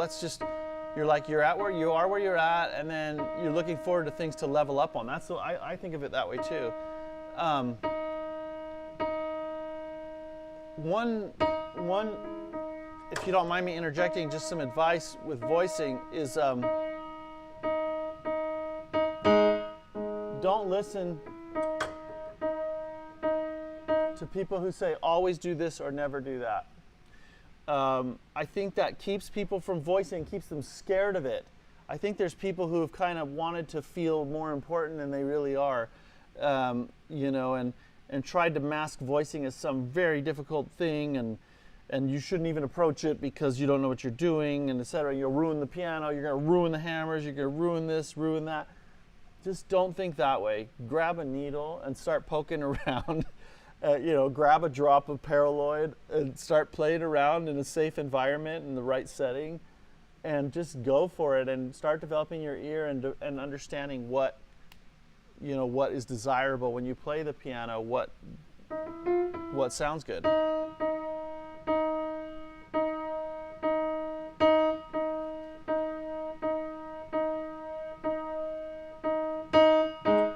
Don't worry about where to poke the hammer. I've gotten so many comments like, are you poking it right on the string groove? Consider this. That's one of the things that keeps people voicing really poorly, I feel like, in the industry, is they've heard, oh, you don't want to, you just want to ease up to that. Okay, new hammers that are really hard, they're so hard, they have so much power that it kind of chokes the response of the string vibrating. You don't get as much like sustain and beautiful kind of color out of it. You need to ease up some of the hardness, and so they'll start from the bottom, you know, and kind of, or from the middle, and kind of needle in that upper shoulder area or lower shoulder area to kind of release some of that hardness, because it's way too much the way the hammer started. But then if you do that again and again and again on a piano, the hammer's you're gonna kill the hammer that way. People say, you're going to kill the hammer, do it on the strike point. No, I'm not going to kill it that way, because the strike point's hitting the strike zone of the hammer's hitting the string over and over all the time. It's getting compacted and hardened, re-solidified all the time. So I say, okay, where are you going to poke your needle? On a piano where the hammers are not brand new, they've already been voiced, and you're just maintaining the voicing. Well, what has changed? What in the hammer has changed? It's where the rubber meets the road, right? Where the metal meets the felt, and where the string groove has gotten hard. You'll get hard spots there, and as that groove wears longer, it might expose some harder spots and a different shape that kind of activate the string in an undesirable way that just kind of doesn't match its neighbors. So poke around right there, you know. And if you're worried, just go really shallow. Just kind of dabble. Then if you don't get the noise if you don't get the sound you want, get a little braver and plunge a little deeper. And voicing, if you mark with chalk, pull the action out, put it in. Voice in real time, don't do that. Just get a chopstick needler. Voice in real time, you can hear the tone right away change. After you do this, you poke it with a needle, you'll hear it. You can reach most spots in the hammer too. If you wanted to go in the shoulder, you can do it. You know, back shoulder, front shoulder, you can do it.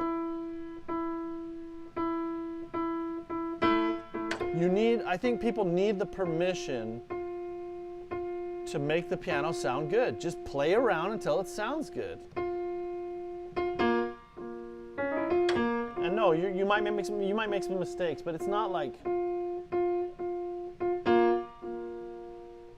I don't think, it's very, very hard to ruin a set of hammers, contrary to popular loud voices out there that are saying that.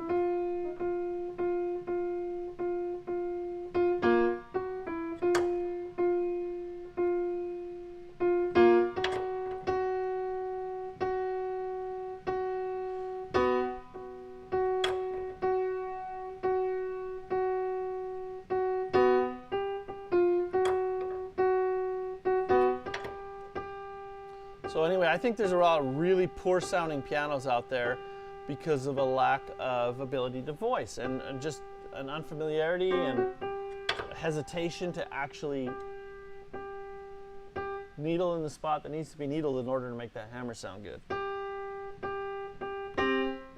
Now I probably offended like anyone listening, so everyone's just not saying anything.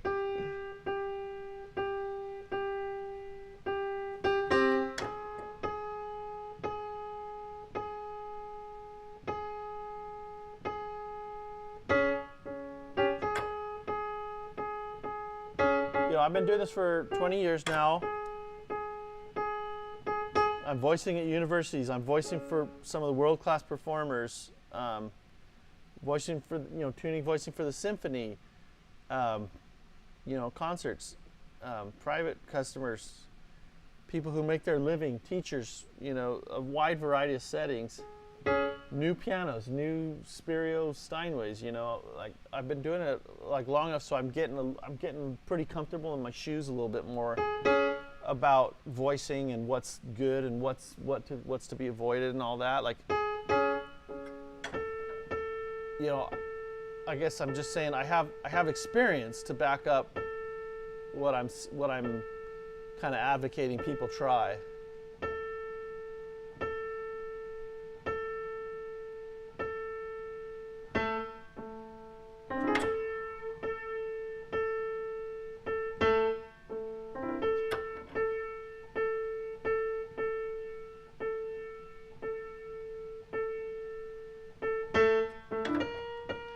So I'm not making any adjustments to my settings other than I set this to the pure octaves curve. Oh, let me point out something. Okay, let's do these B flats. Okay, B flat 3. Let's just check that it's right on with the machine, because the AC is blowing in here and stuff. Let's go to A3. I mean B flat 3. Oh, that's B flat 2. B flat 3. Yeah, it went sharp a little bit because the AC is blowing. Just for demonstration. Oh, like on cue, the AC stopped. Okay, so I'm just going to zero this out. We'll do a little bit of an experiment, okay?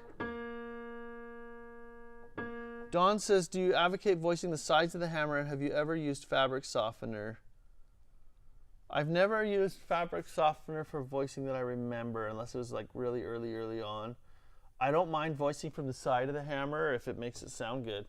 Try it, especially if you got a really hard hammer and you've got those side voicing needle pliers and they get you faster where you need to be for the, to get the hardness out of the wrong spots. Great. There's one technique that I learned about, I think it was from Arlen Harris, and if I butcher the technique, I apologize to him, but where he would go in from the side just under like a few layers of felt, kind of like right on the right off the string grooves either side.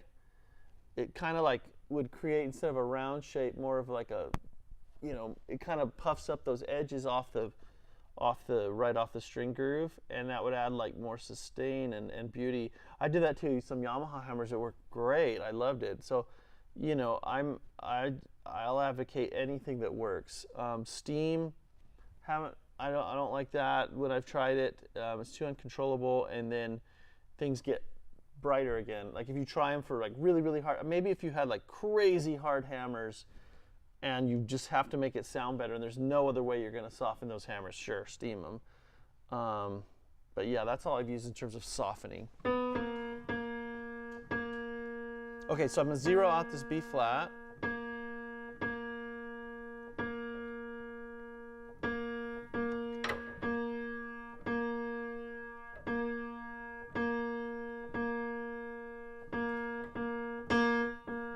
Now I'm going to zero out the other B flat. We're going to use the unison still too.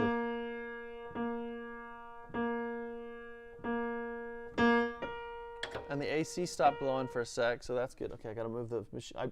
I changed it to move chromatically. Now I want to jump around. But it's easy to do, I guess.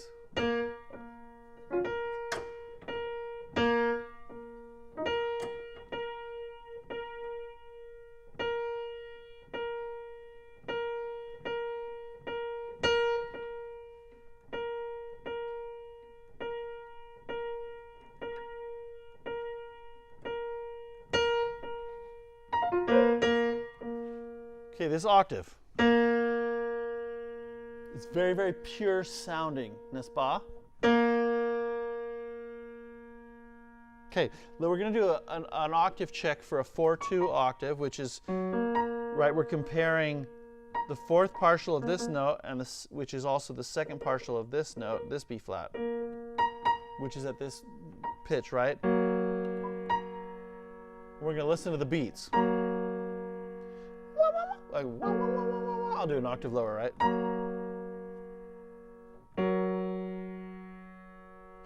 Is this upper check faster?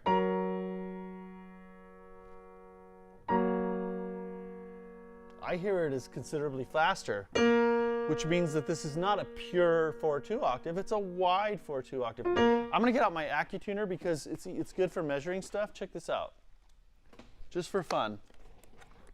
I love the live stream. We can just like think of something and explore it a little bit and pretend that I don't have to finish a project and get paid. Anyway, okay, I'm gonna go into, let's see here. I'm gonna go this AccuTuner, I'm pulling this out because it has a mode that it's like zeroing everything out based on just harmonic series. So we can measure very accurately the difference in sense between different frequencies, okay? So first we need to set the machine to 0 on this A flat. We'll use this lower one as our index, okay? So I'm going to 0 this display out. So this A sharp 3 is actually tuned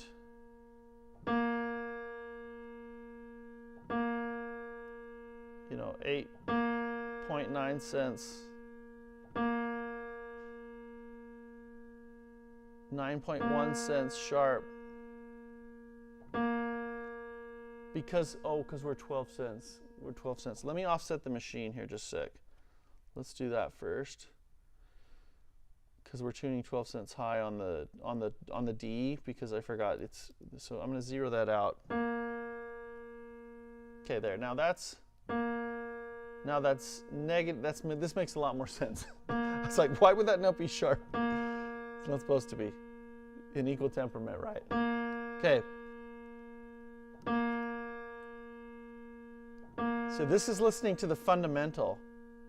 So it's saying the fundamental of A sharp 3 is minus 1.3 cents flat of the perfect harmonic series, okay? Now we were listening to the 4/2 octave, but let's go to, watch, if I go on the machine to A sharp 4, it's going to listen to that frequency area, okay?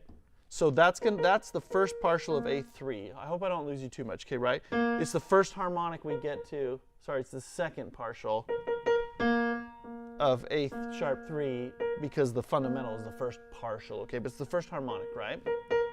So the machine is listening for that pitch. Wah, okay? We're going to 0 it out. So the partial that we're tuning with that 4/2 octave that I checked.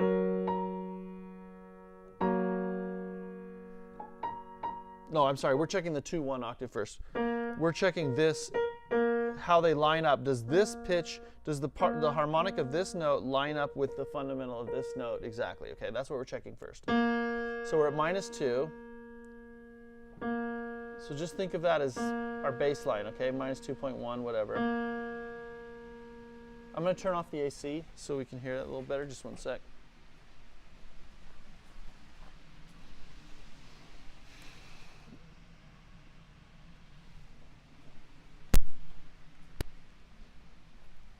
Might take a second to power down. I better check my camera battery. We're getting all into this and might have issues. 54%. I think we're okay. Just someone don't let me forget to check the camera battery. Okay. So, all right. So this is our baseline. The A sharp 4, that's that harmonic of A sharp 3, okay? Now we want to see how it lines up with the frequency of this note that matches up, which is the fundamental, okay? So now I'm just going to play A sharp 4 and see here's what the lights are doing now.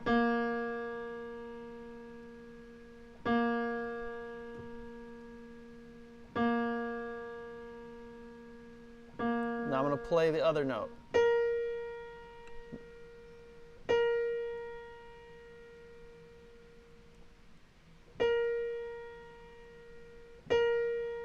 Okay, so it's off. It's out of tune for that 2/1 octave by about 0.4 cents. Okay, which is really close, right? That's probably why it sounds so pure. Now let's measure. We're going to go up to A sharp 5. We're going to see what that partial of A sharp. We're going to 0 out the machine, not 0 out, but we're going to find our baseline. Oh, our camera went. It'll come back. Okay, 0.2. We're measuring this pitch class, or this pitch area. Now we're going to see how that lined up with the partial of this note. Oh, look.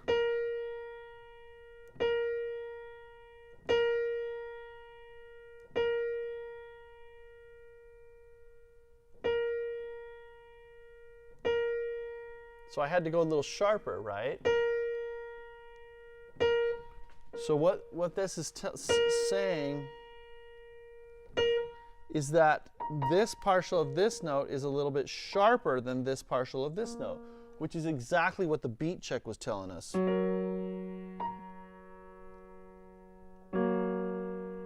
This one being slower than this one. The F sharp's just a reference. It doesn't have to be tuned, okay? It's just a post reference to compare both that sets up that beat pattern. So you know with a major third, if this beats at a certain rate and this one beats faster, then you know that's saying that this partial is sharper on this note than it is from here.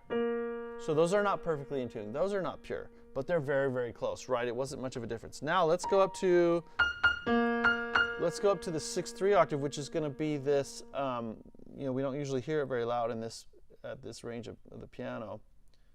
So F6, okay. I'm going to attempt to zero out the display for the A sharp 3.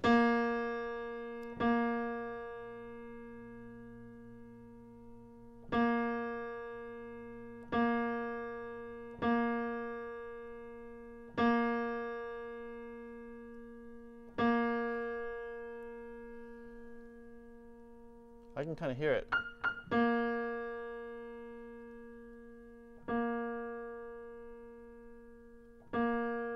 Okay, let's see how that lines up with the A sharp above it. Oh, look, we have to go flat.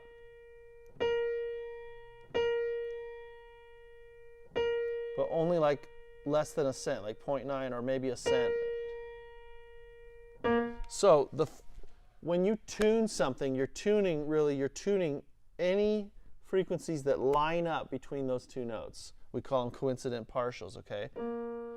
So the very first point where that happens is this pitch. For these two octaves, there's nothing lower than this pitch that's being tuned, okay?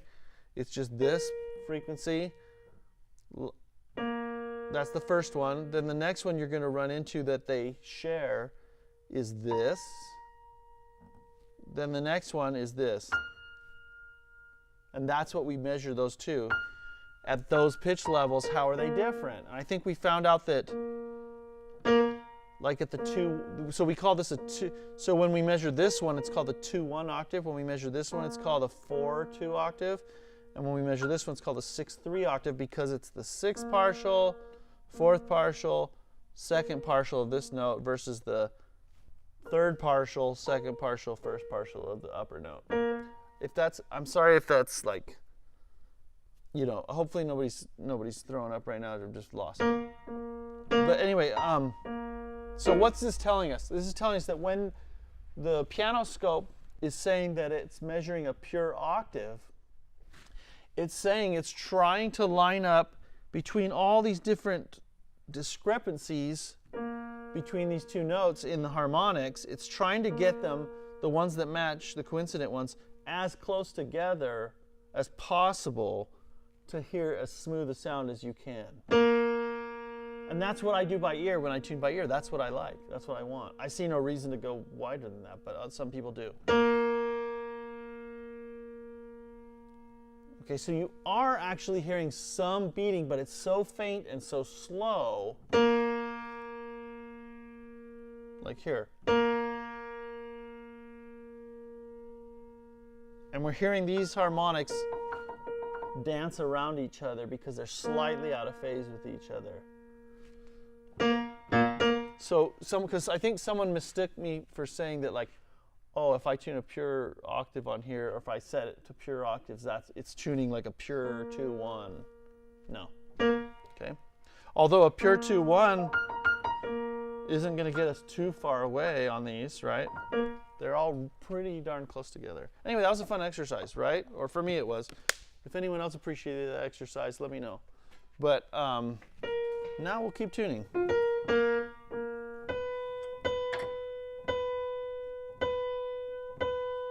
I don't know, let me hear your feedback. Was that like followable or, you know, worth pursuing, kind of looking at that, measuring it like that?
this piano is becoming more stable. It's not like things have wandered, you know, very far away, but it doesn't take much for it to sound bad, for the unisons to kind of shake apart from each other.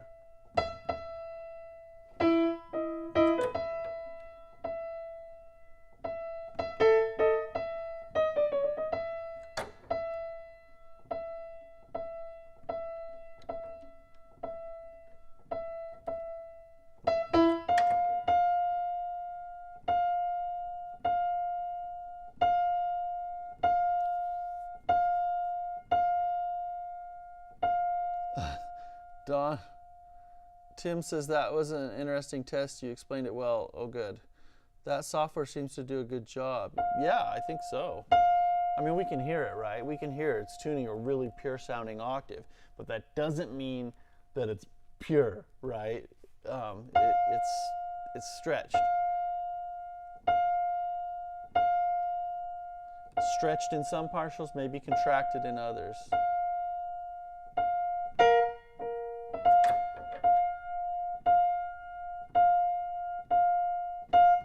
Don says, have I ever showed up to tune for a concert and had to deal with a piano that is a half step flat? No way.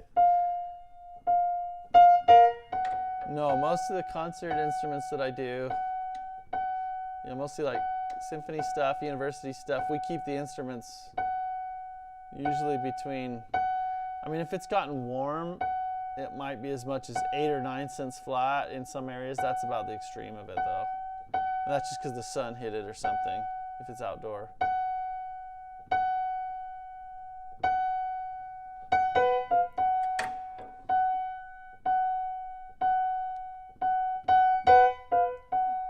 I usually try and keep them between 2 cents high and 442. 442, you know, also 440. Anywhere between 440 and 442, like, seems to jive well.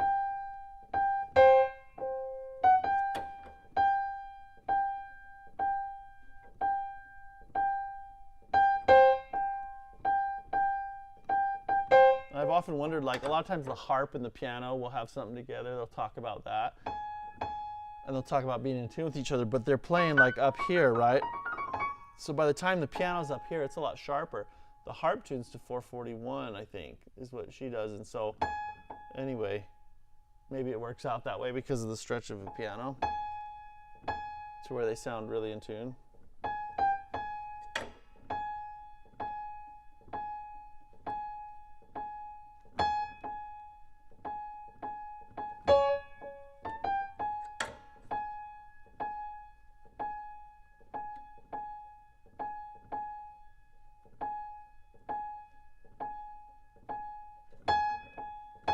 Wow, Don says this rental piano came in for a concert half step flat. I just can't believe that. I can't believe they would do that. How irresponsible.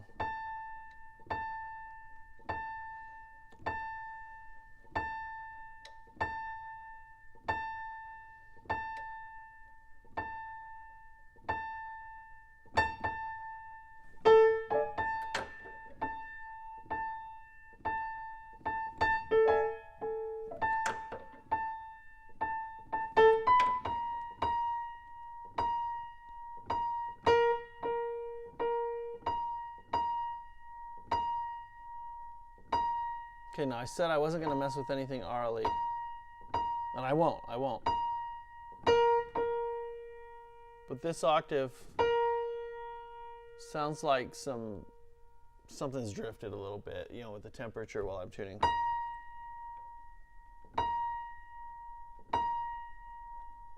Or maybe it's just the way this A sharp 5 is reading with that false beat in there. You can see things, you hear that beating a little bit.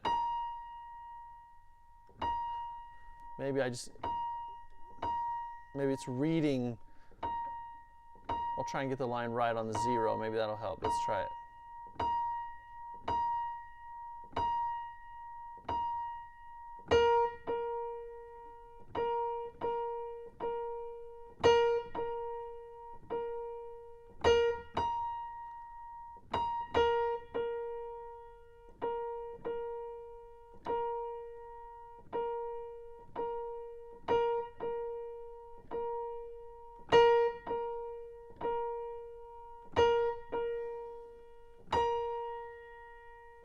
let's listen to beats on this one for fun.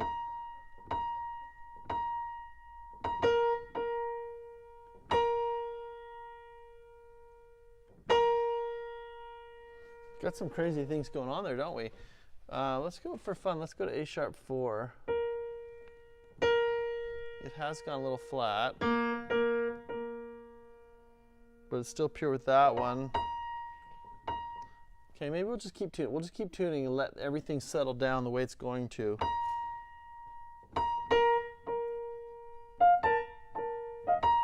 But I don't like the sound of that octave right there. But I think it's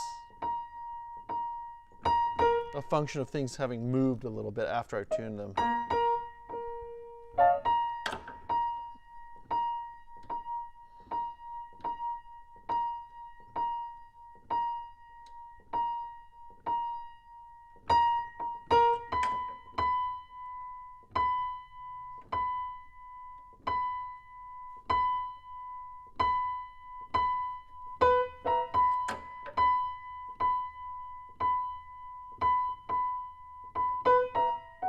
Don Pryor asks, what type of piano wires on this piano? It's Mapes. Mapes International Gold for the plain wire and Mapes bass strings. They supply Steinway, so like I said, most cases when I'm rebuilding, I'll put anything that is current production, I'll try and use it. Unless it just absolutely doesn't make sense.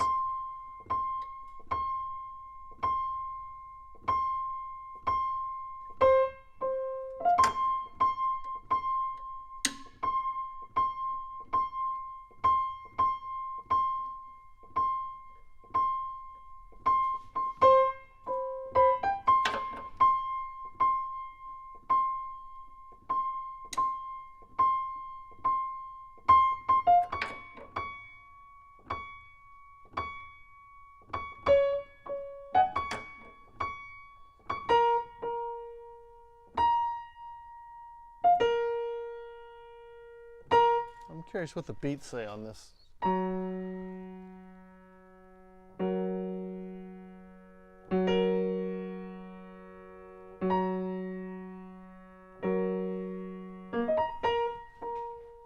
The beats say it's kind of stretched.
My head getting right in the camera. Let's see if we can back this up.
want to do a fun measuring thing right now for fun. I want to see, okay, we're going to set, this is kind of like our partial measurer, okay? First we have to offset the machine to 12 cents since we're tuning this D 12 cents high. Okay, now we're going to go up to B6.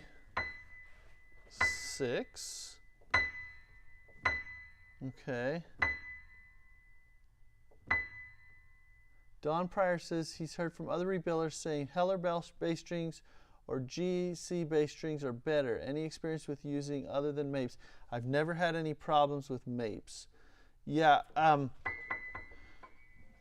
I've never used GC bass strings. I've ordered some Heller here or there, I think. No, not Heller. No, I used Arledge. Never really dealt with Heller strings because I'm mostly rebuilding Steinways and they're supplying, Mapes is supplying them, so I just get the same, from the source there. I occasionally will have a string missing or something out of order, or like in this case, one of the windings was really long. Occasionally I'll have that, but they replace it and get it out to you really quick if that happens. Or if a string has a rattle in it or something, or it's just dead, they'll just replace it, no questions asked. I mean, it's kind of a pain, but maybe it's just the reality of making bass strings. I don't know, I've never made bass strings. But so mostly just Mapes is what I use. I have a friend that says, oh, you gotta use GC bass strings. I'm just not familiar. I said, well, okay, if you have a piano with it, let me see what it's like. But probably to compare apples to apples, I'd probably have to like string one of the pianos that I'm doing all the time, like a Model M or something, and just kind of, if something stands out to me as being really different, that would be, to kind of get a feel for it. But okay, I'm going to set this machine to, Tim Schultz says, where did I purchase my tuning hammer? From Fujian, the website. Fujian. Well, this tuning hammer that I use all the time for tuning. And then I have like a utility one. I mean, I bought a few of these for students and everything. But we also bought one off of Amazon that was a copy of this one, and it was really great. Okay, Fujian products.com, Fujan products.com. I believe he's based out of Arizona, but I'm not sure on that. And then, yeah, and then let me, okay. Let's do this little, what I want to do is, I want to measure where this is right at the pitch it's at, okay.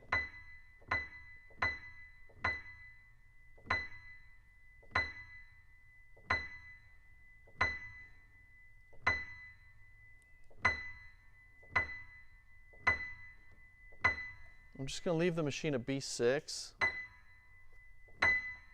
That's about as good as a display as I can get on this to know whether it's right there, to know whether it's on. Okay, 14.9. Remember that. Now I'm going to play this single octave below it.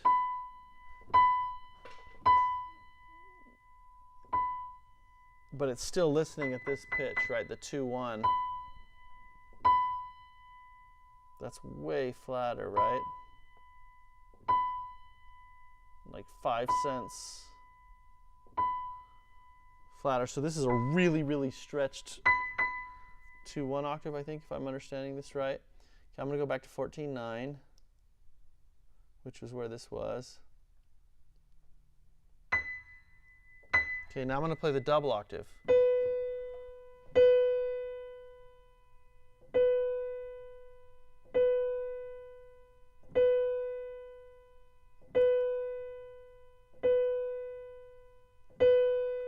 Okay, the double octave is about 3 cents away. So it's this, again, it's listening to this partial.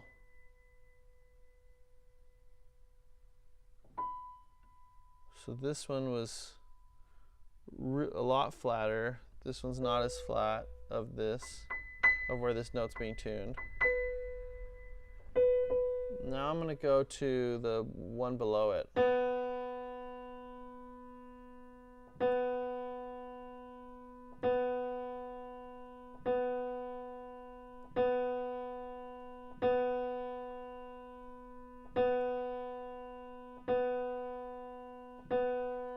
Okay, so that's showing me, so 13.6.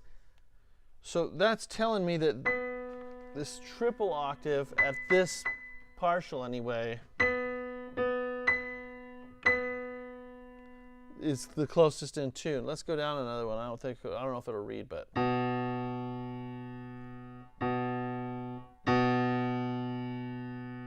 it's too faint to really tell.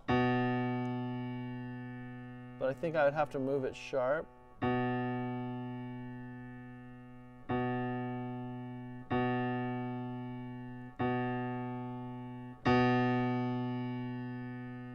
think that's where it is.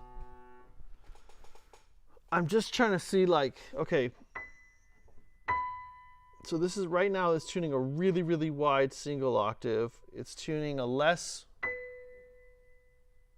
wide double octave, and it's tuning a even less wide, like this is closer to pure at the triple octave, and then here it's inverted by the time you get down to the fourth. So this note should, if you had an ear to really focus on this pitch, if you played this note and then this note, it should sound sharp, flat. This one should sound slightly flat and then sharper, slightly. More flat and sharper, and this one would sound a lot flatter. Okay, anyway, I just wanted to see that. I'm going to process that for a bit while I'm tuning.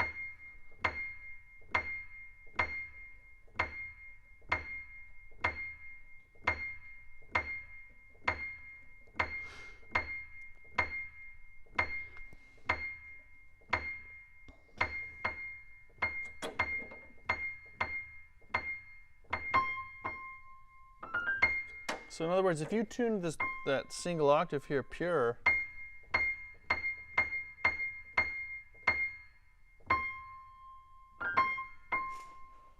this note would be way sharper. Or in other words, let's say we're flipping it around, we're tuning this note off of this note. To tune this pure, this note would have to be way flatter, like considerably flatter.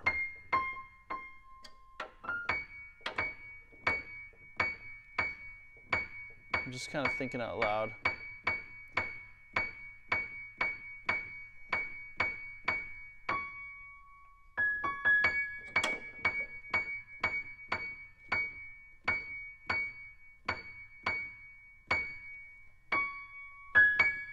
Jeffrey, I don't know what that sign is. Is that a goodbye or a hello?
I'm still going to follow the machine here.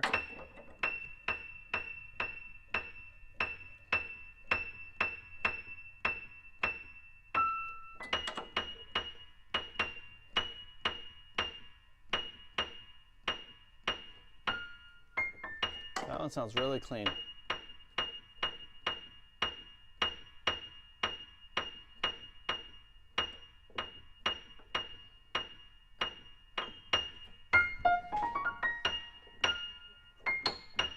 Okay, I'm going to go to this F, set the machine to it.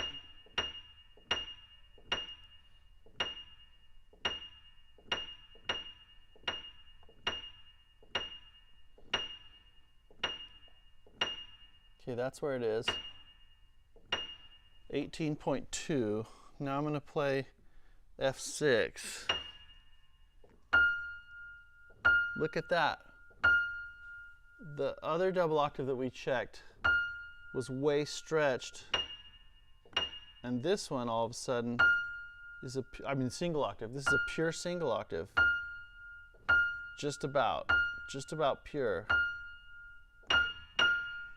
Now let's check this other F. So that's going sharp. So this is going to sound way flat of this, and way flat of this, and even flatter than this, right? I've always wondered why they always say to tune a 2-1 octave up here towards the top. Some people talk about that. I'm like, wait. And that's why it always sounds flat to me, I think.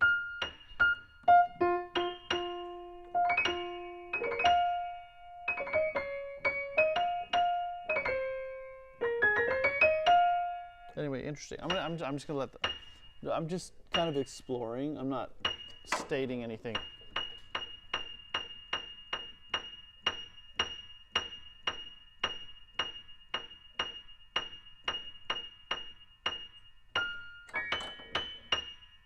Oh, what am I doing?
Oh, Don Pryor says, did you use a Bull Duke block on this piano? Yes, I use Bull Duke on everything.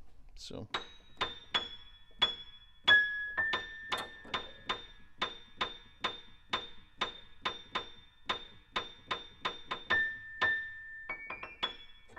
The 3 pianos I'm going to do, they're also Bull Duke soundboards.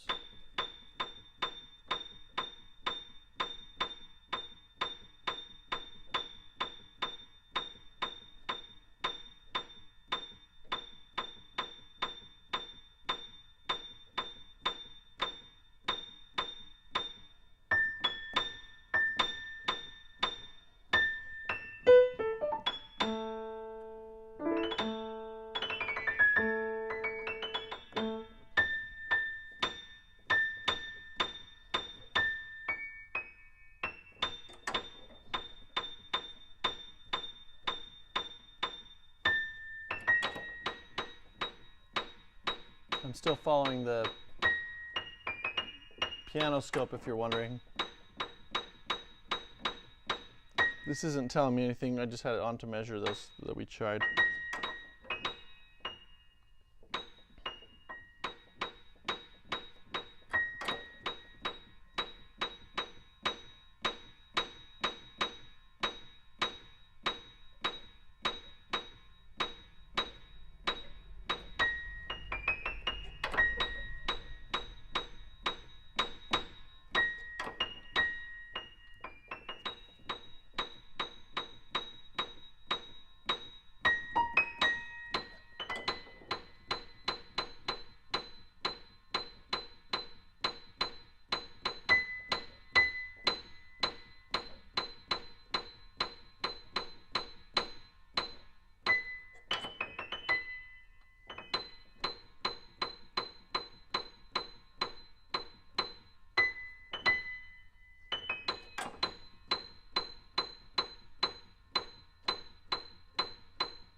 Okay, just a minute there.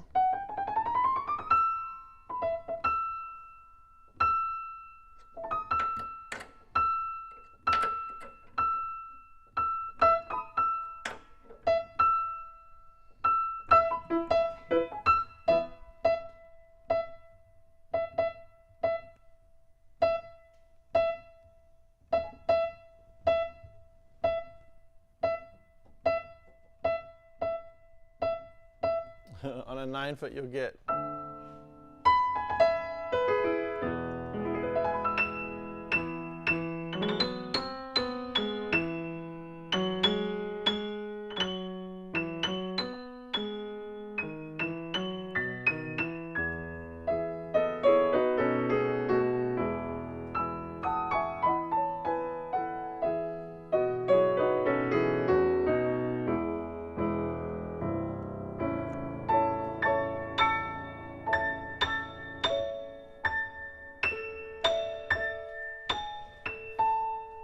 Now remember, this is an altered setting on the piano scope from the default.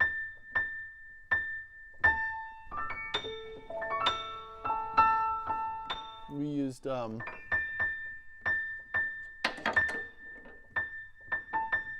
pure octaves just all the way across.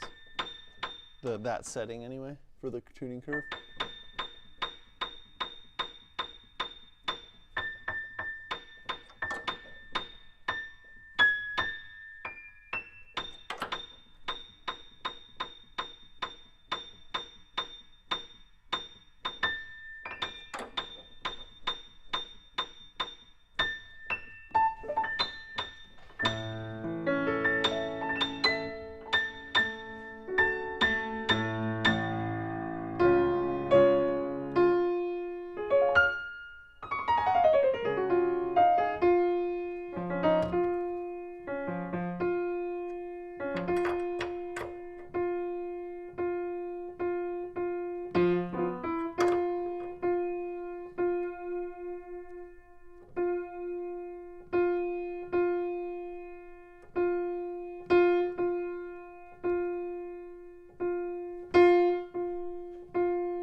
This is still a little bit of a squirrely piano.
Just making little refinements here. Just as the unisons are slipping or whatever.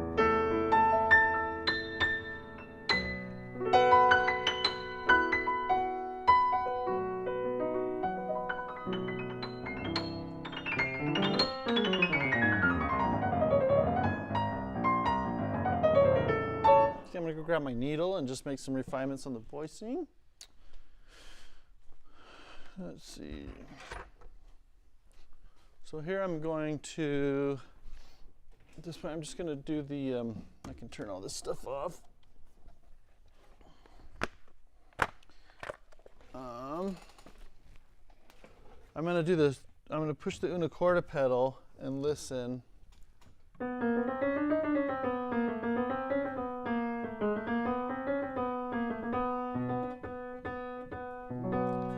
I'm going to needle in the una corda position. Just if there's anything that's too bright in there and sticking out from its neighbor.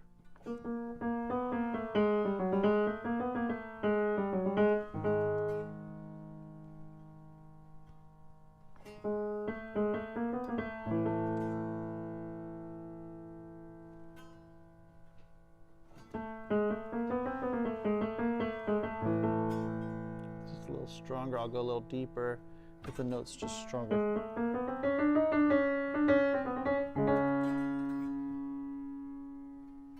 So again, I'm pushing the una corda pedal over all the way.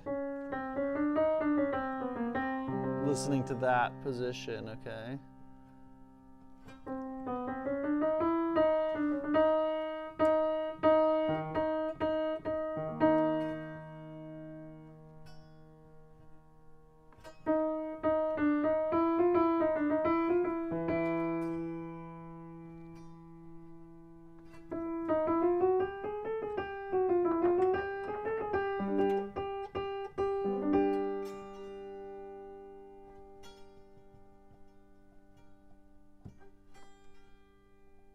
Just on each of the three strings because they're still all hitting the hammer.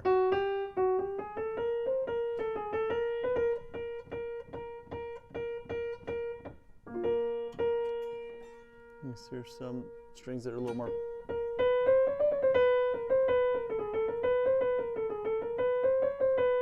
That one sticks out. It's a little stronger. It's a little more clear than the others. I want to blend it down. Same thing with here. I can still see my carbon marks through the shadows okay with. So I have a target right where I'm going to needle even in the una corda position.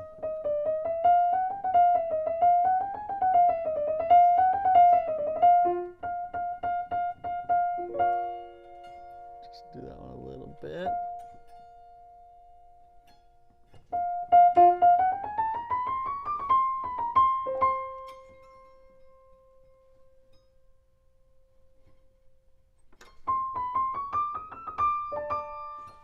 No one's way pinging on there. Again, these notes don't sound like as clear as like. I can't think of a good way to effectively mate the strings for the hammer in the una corda position and the regular one. Like, I don't think it would work. As I've thought through it, someone kind of posed that, like, don't you mate them like that way?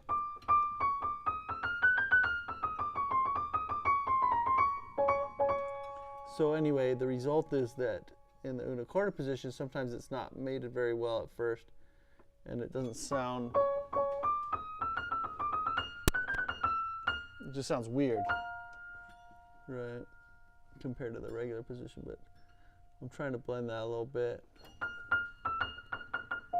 But what was I trying to say with that? Something important. I guess just don't expect it to sound as clear as the other position, which you can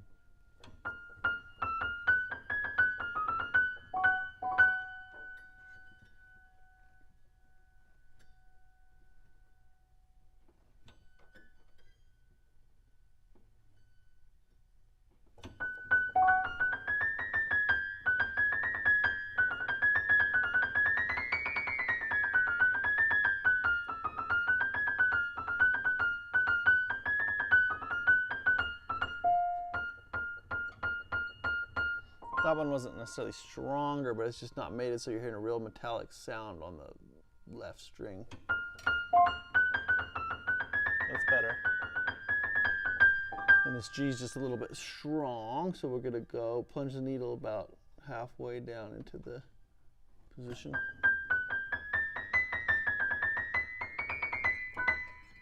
And then here, same thing.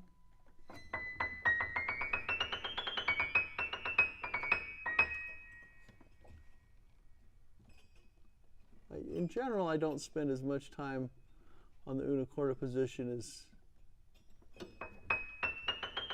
the regular position, you know, totally evening everything out. But, you know, it can make a difference. You definitely have to check it if there's some real outliers.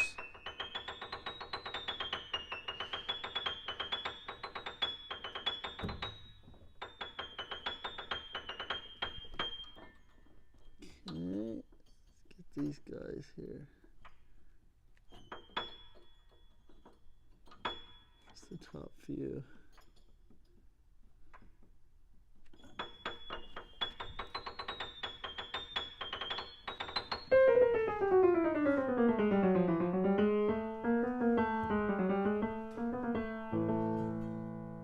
Okay.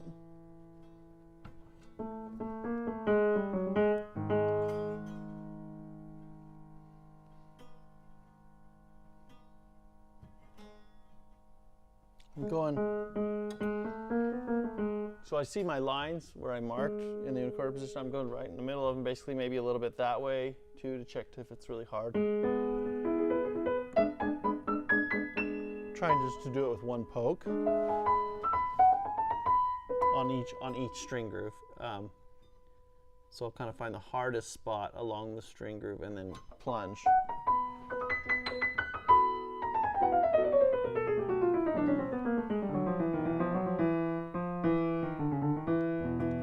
That one's still hard.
the pedal down the whole time.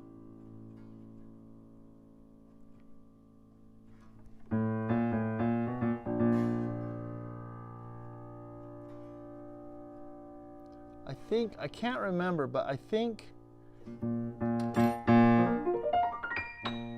when I put drops of paraloid across the board,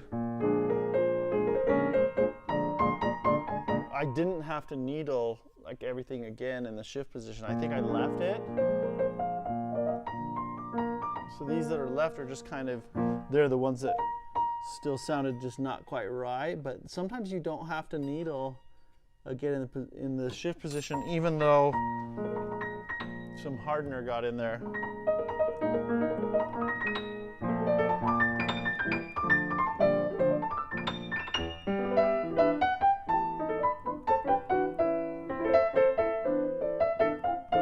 There, now it sounds like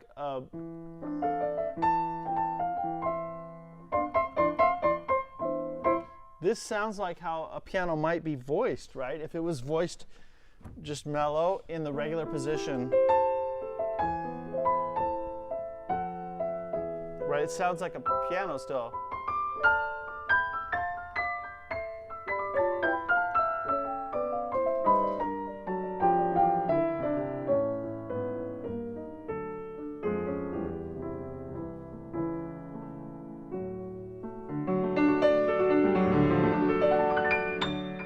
Which is what we want. So we basically have two different pianos, right?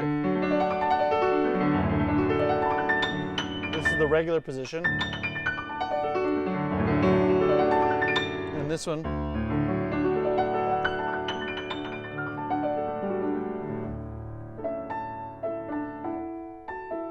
But they both sound good.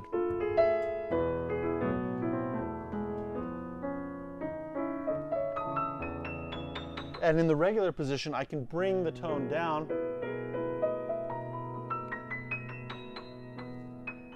so that it doesn't always sound like.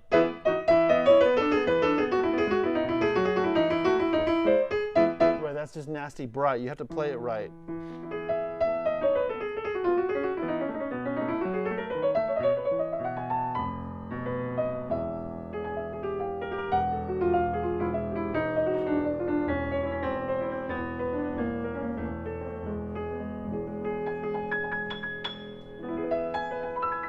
Right?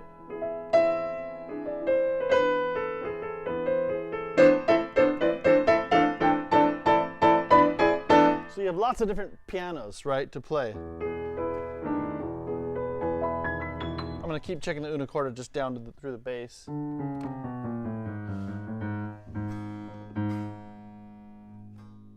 Just going down here.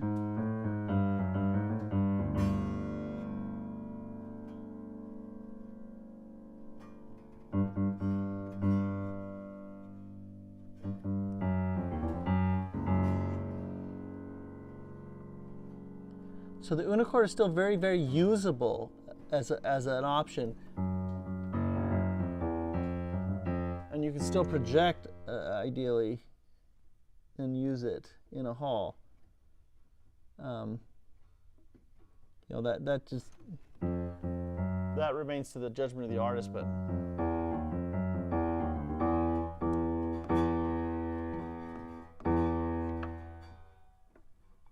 Okay.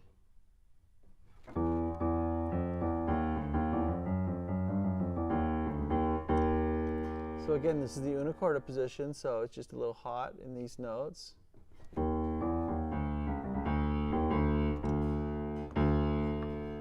Or a lot hot in some of them.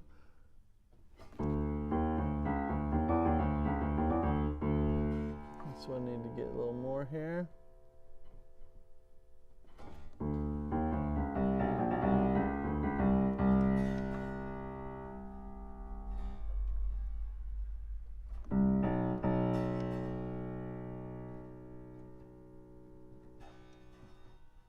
So I'll usually do, like I can usually reach, like I'm doing the right string from the, I'm going in from the right side of the strings. I can usually reach the right string in the middle, but by then I'm at such an angle, I go to the other side of the note, the strings, to hit that left string area. I don't want to hit it at too much of an angle. I kind of want to go straight down on it as much as I can to affect the felt directly under where the string's hitting.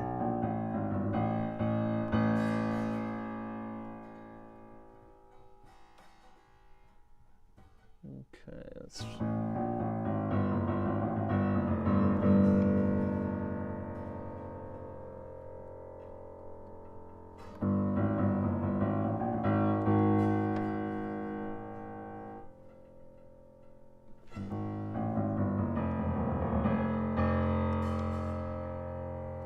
Now right now when I hit the shift pedal, look, there's a note that sticks.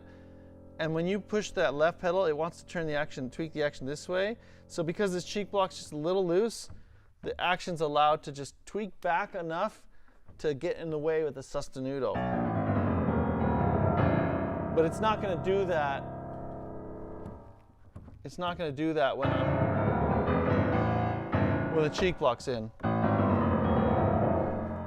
Or if it does, then I need to fix the cheek block a little bit. Or really what I need to do is just back the sostenuto off to be safe, right? So that doesn't happen. So that's what I'm actually going to do. Okay. Some nice words from Weiler Creative Media signing off. Thanks for those words. Okay, let's see. I'm going to grab this screwdriver and I'm going to move the sostenuto rail in the bass section just back a little bit, okay? Just a little bit. Okay. And hopefully it's enough to avoid what we were experiencing there, because we're talking like a millimeter of movement or so that's causing it to interfere. Let's check it. So now, with the cheek blocks in, okay, I'm going to push the left pedal because that will push it back a little bit. There, now it's not. Now they're not catching. Okay, this is the left pedal.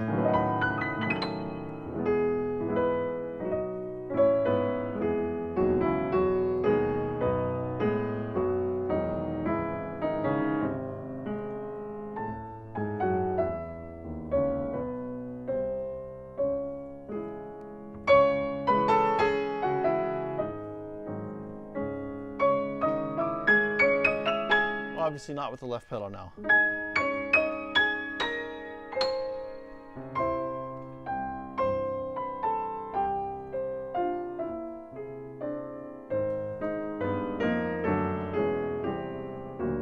If you want a brighter piano like this, a stronger piano, but you still want...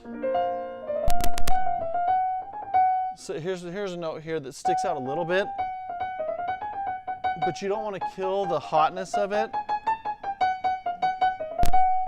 You just want it to be a little bit less metallic. Listen to the strings, middle, right, left. So it's mostly in the middle, right? Just don't go as deep with the needle, okay? Just go like really shallow and kind of just...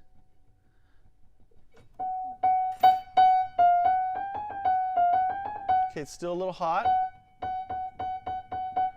Then you can go a little deeper. Okay, so probe, pick a hard spot and just plunge, but not very much, just enough to break the surface. There, now it matches better. It's still brighter though, right? Just a little bit. So I'm just going to do it again. Just kind of probe for the hard spot there.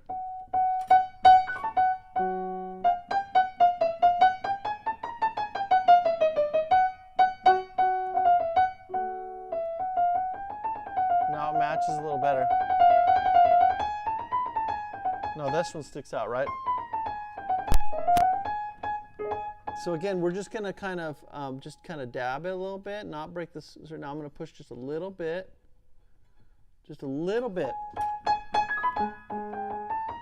Now it matches, but I can still be bright.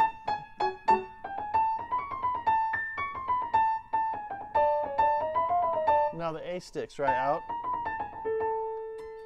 And this is kind of the process, and you know, you'll do this and then the piano will age for a while and some notes will stick out again. But that was pretty much it. Maybe this E or the G. The G. Right there.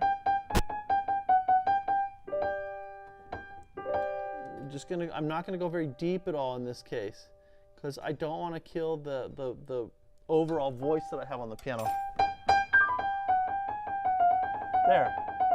Just took off that edge, but I can still be bright and still get that sparkly sound out.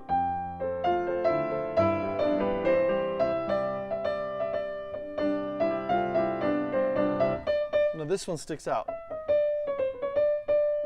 When you have a note that sticks out, it kind of disrupts the music, okay? So you just go through the scale and you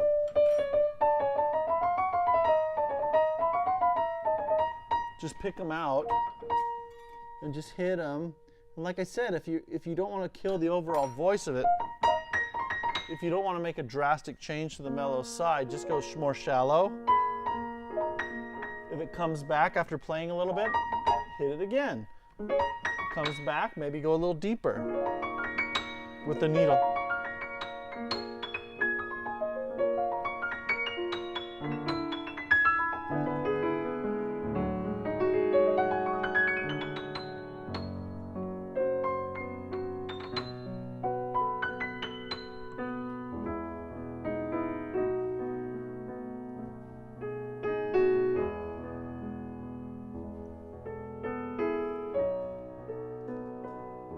This is without the left pedal at all.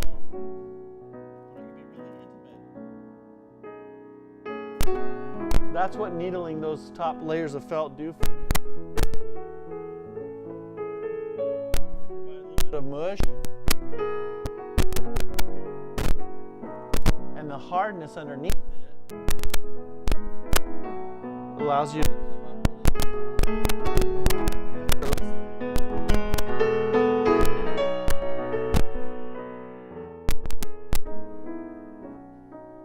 back down.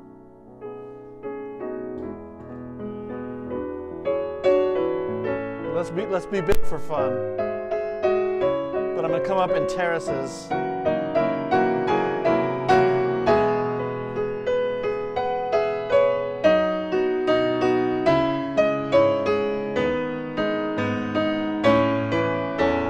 I would never play that passage that way, but just for fun.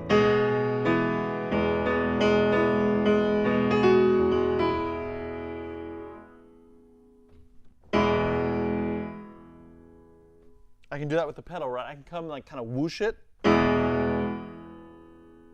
and then release.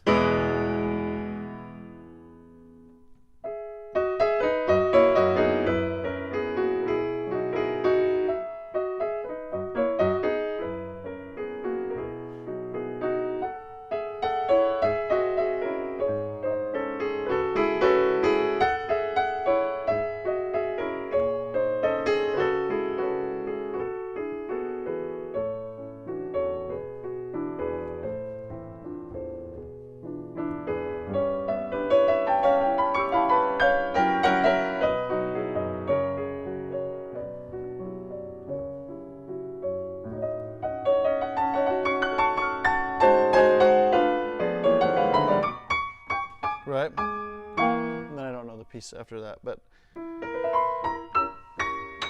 anyway, right at the hard parts, right? But this tone is bam bam, it's but bell-like.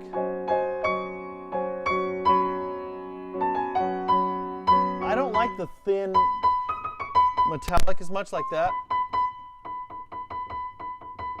So we've already voiced the quieter dynamic,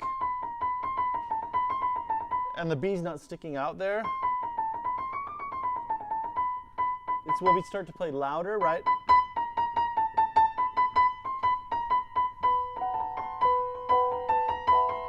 It just comes out a little brighter than the rest.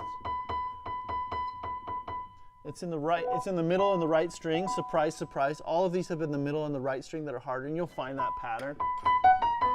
It's because of the way we needle for the unicorda voicing, we needle on the left side of the hammer, but not the right. Some people will needle on the right side of the right string, even though it's not affected with unicorda when the action shifts, just to kind of balance out the hardness on the hammer.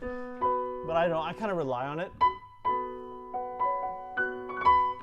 But now I was able to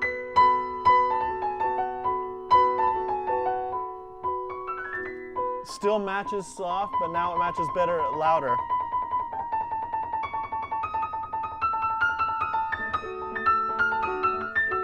These, I don't like that like thin metallic, but I want a powerful, colorful sound. I just don't want the sound like spread or frayed too much where you hear these metallic like zingies.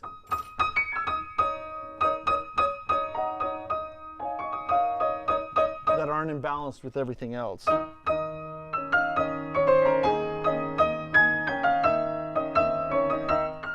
This one's just a little strong. In certain ranges, you get to know like, oh, I can afford to go a little deeper with the needle, with one needle in the center, and it's not going to kill that punch of power.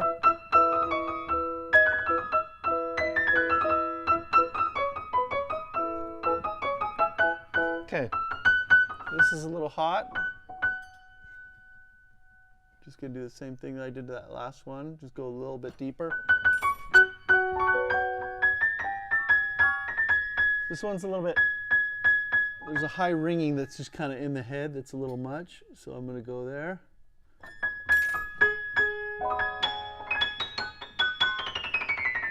But you can really simplify this. You can just say like, that note sticks out. Okay, you don't even have to say like, why does it stick out? It doesn't matter. Sticks out, stick a needle in it. If you're like, I want a little change, don't go as deep. I want a big change, go a little deeper. Then you're like, well, the middle's already soft and I'm still hearing it in the loud dynamics, something come out, and come towards you a little bit until you find a hard spot.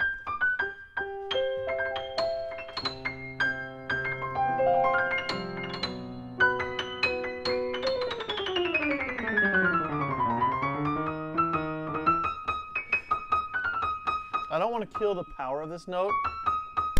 I'm going to check the mating on that one. Mating's okay. Let's see which string is zinging.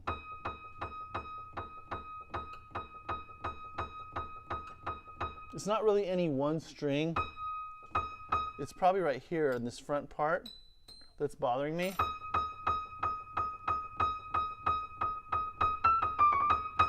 Yeah, it is. Now I could choose to take a little red piece of felt and just tuck it very gently.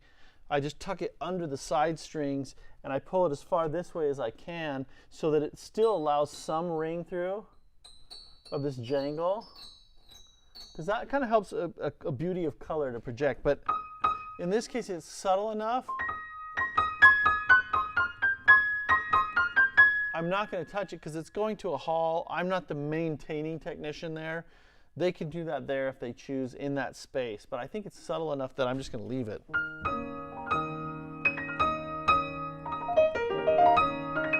It's very subtle.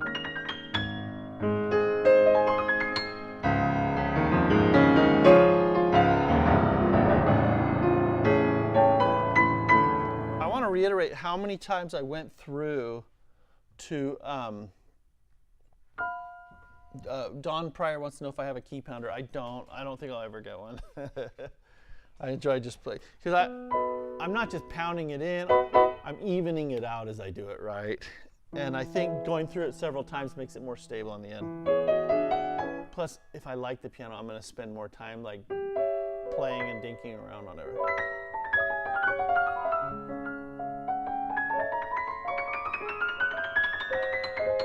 Anyway, to have the effortless, like, sparklies that are just powerful above everything, and the effortless growl and thunder that just comes out and it doesn't hurt my hand, doesn't hurt my arm, but I can also be, right, it's not bright. right? In the softer dynamics, it's not like really bright.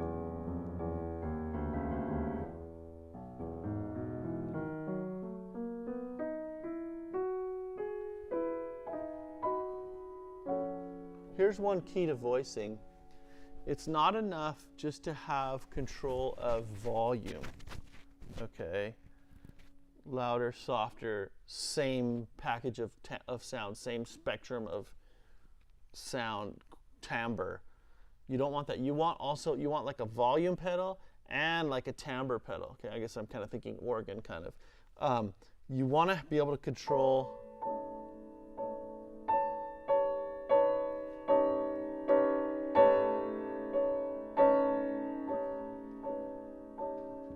it gets more mellow. It doesn't just get softer. We don't hear the harmonics as much. Now way more color of harmonics, just like a splash. Visually, let's grab the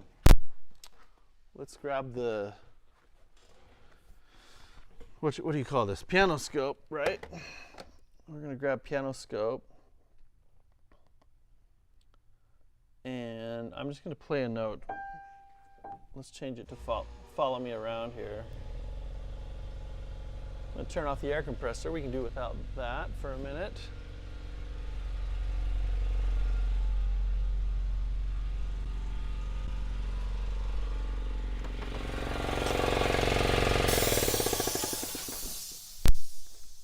Pretty sure we didn't need the air compressor on right now, voicing a piano. Okay, so I'll just take a note, any note, like and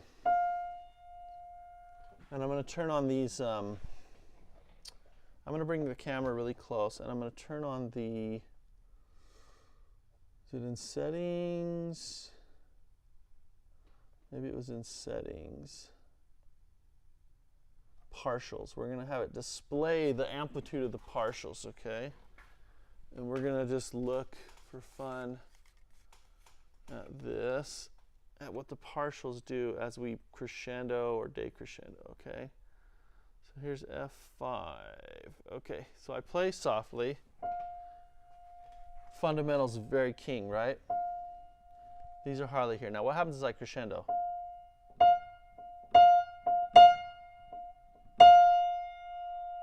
Right, we add more color. We add more partials.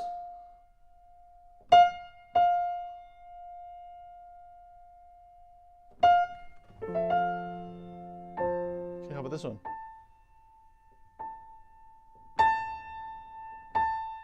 Let's go lower. Okay, I'm gonna play, this one's,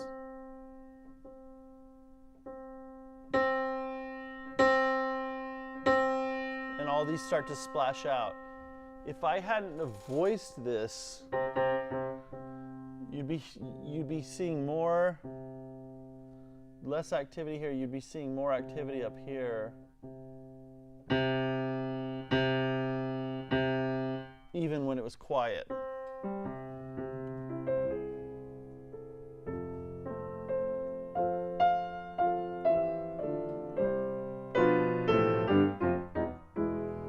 No, we can't, obviously we can't play more than one note here, but here's with the soft pedal. This has a certain shape to it. I'm gonna take the soft pedal off. That fourth one jumps higher. Do the soft pedal again. And I'm going to play the same volume. The fourth one spikes higher, and that's what we're hearing. What is the fourth partial? 1, 2, 3, 4. It's the double octave. Anyway, that's what gives it kind of sparkle. That's what gives it its tone color.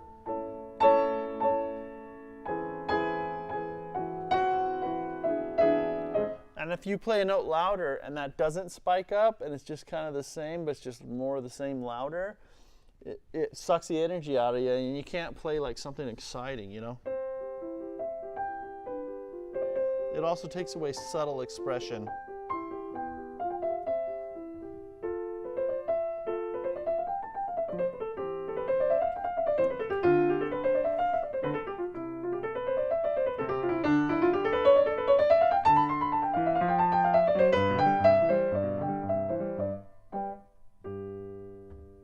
do the unicorda.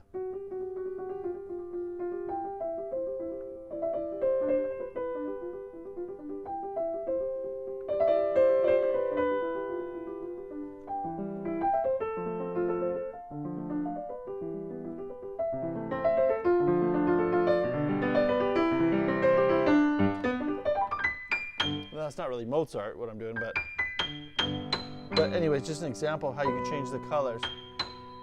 Those unisons have slipped.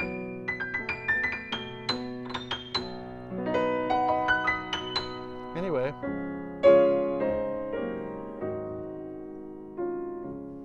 so I just want to play.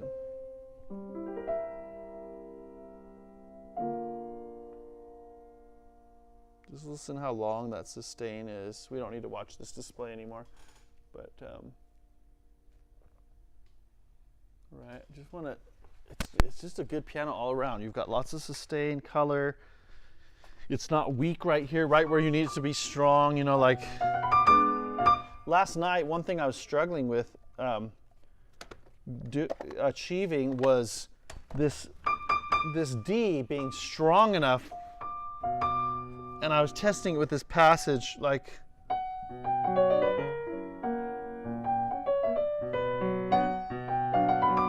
right there, because I want that. I want yada da da da.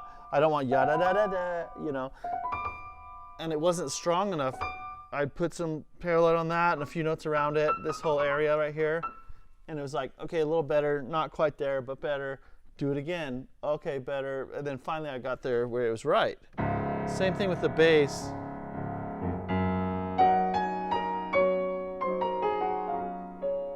So hitting something multiple times is a good thing sometimes, especially like when I'm using the Pro Lube, or I'm sorry, when I'm using the Paraloid B72. Let me tell you another thing that I found with it. If you put just one drop on the string grooves, it can sometimes have a greater strengthening effect than if you soak it a little more or put a stripe underneath that or on the backside just off the string grooves. Some hammers, when you do that, it doesn't get you the ping what you need. And so so sometimes, like, I think, oh, I need, like, this is way weak. I need more of that hardening. But sometimes it's just keeping it up at the surface enough to give you the punch that you need on contact. Okay?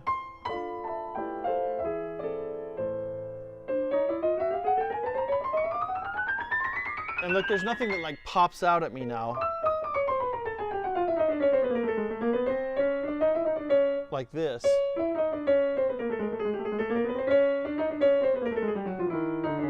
And you're always going to struggle to keep these subdued enough because they get played a lot, and they just kind of speak out really easily, usually on a piano scale. These notes right here.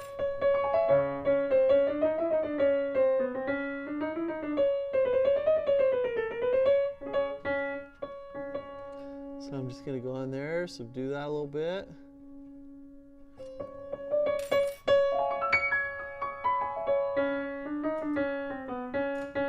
I had balanced these octaves, but I had balanced them both brighter than the notes around them.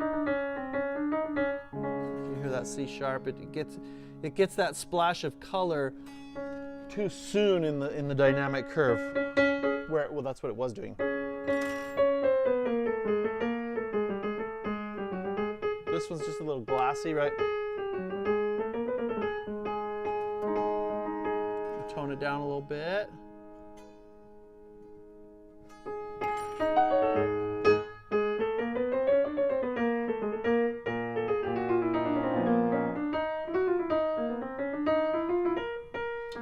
Now, you could go through this piano. This piano could be on a stage, and you could tune it 4 times every week.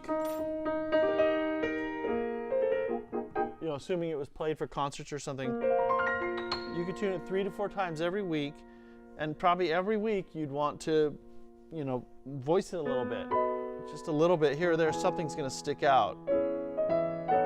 And people don't know that, and they don't maintain the voicing with the tuning, and so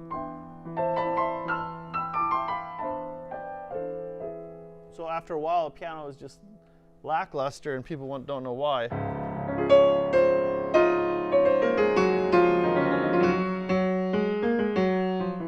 So I don't want that.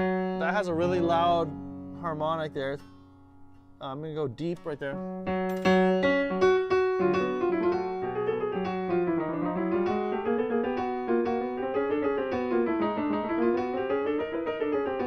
I swear I'm not accenting that F sharp on purpose. Listen.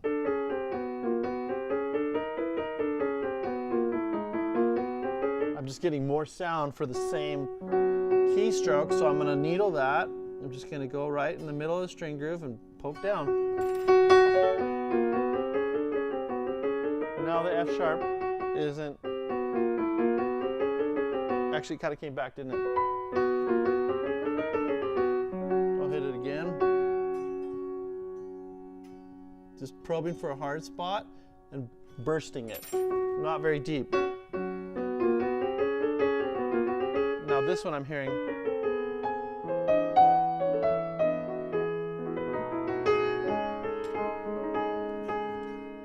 Okay, same thing, just poking through the crust.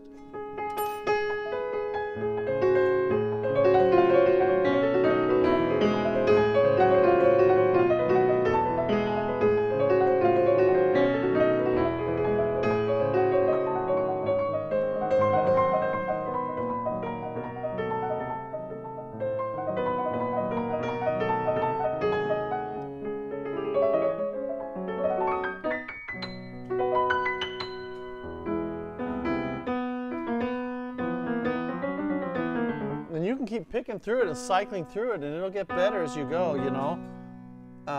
Now, you want to avoid, though, just doing it until it's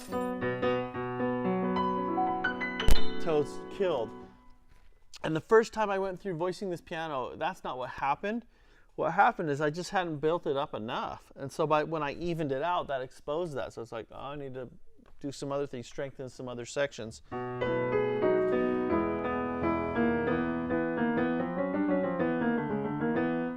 See if you can pick out the same notes that I'm picking out here when as I play these intervals up and down the scale. And you can play whatever, you can do whatever you want, you know, to bring it out.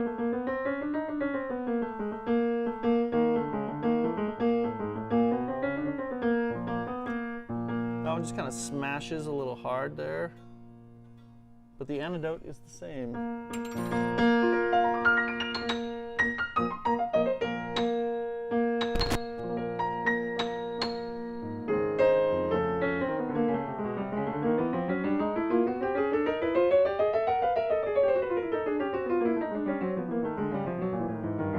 Nothing sticking out.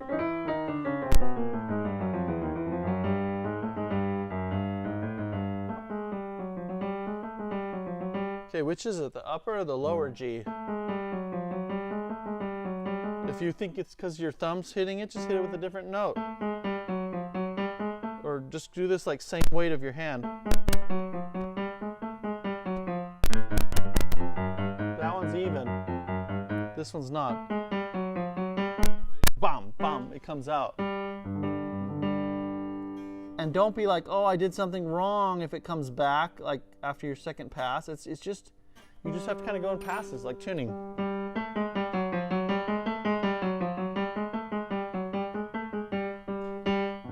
Okay, we still didn't get it, did we? I'm gonna just go a little deeper then.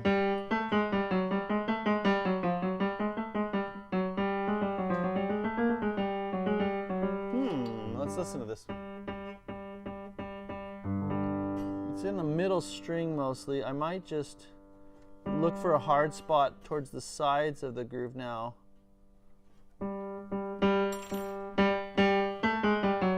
There we go.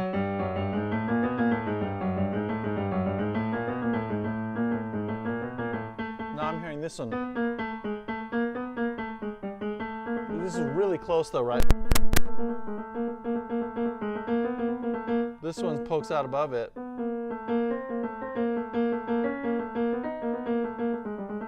Right, so maybe it's the B flat. I'll hit the B flat instead. Mm-hmm. Okay.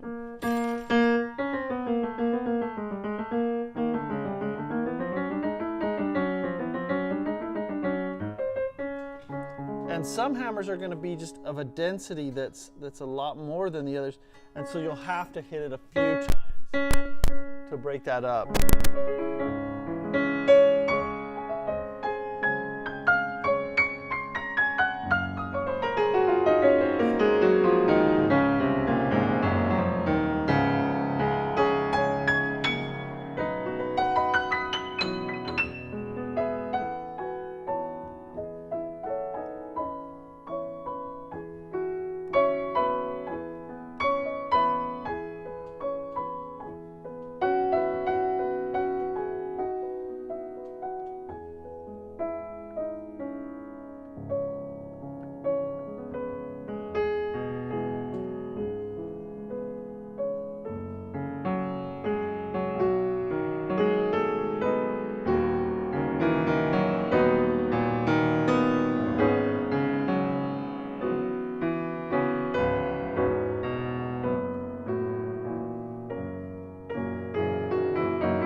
I mean, you just have a lot of control on this piano.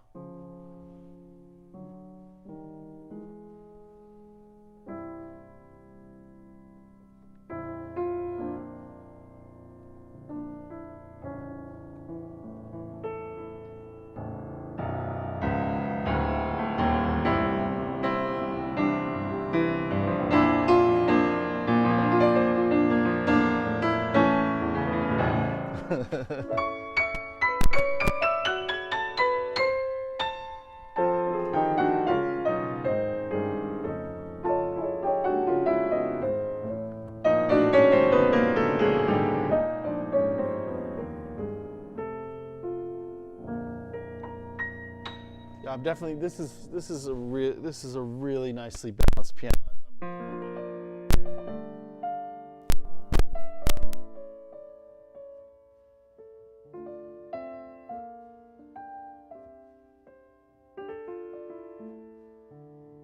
Let's do a little bit of.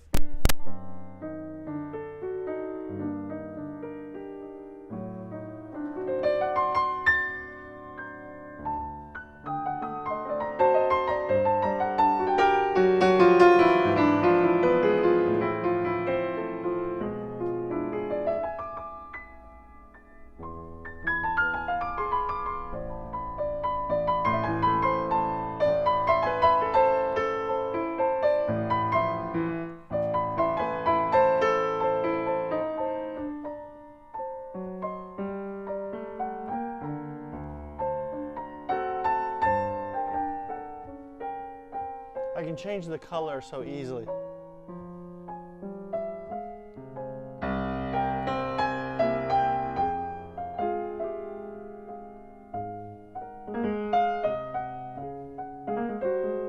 Which helps me describe different moods. Oh, see.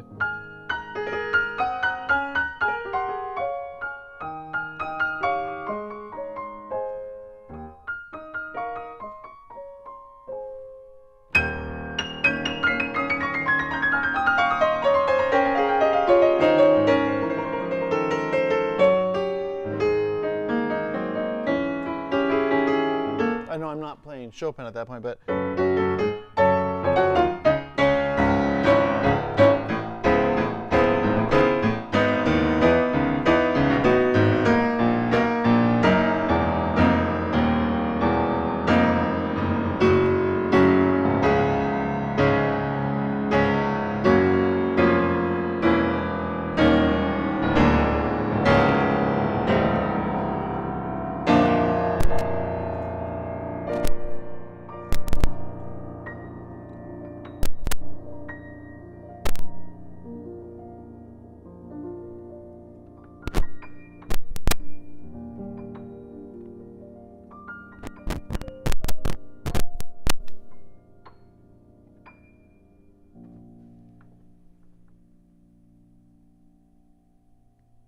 can just go and go, it just goes. Still going. Still going. You can just really create moments with the piano like this. It's just so fun.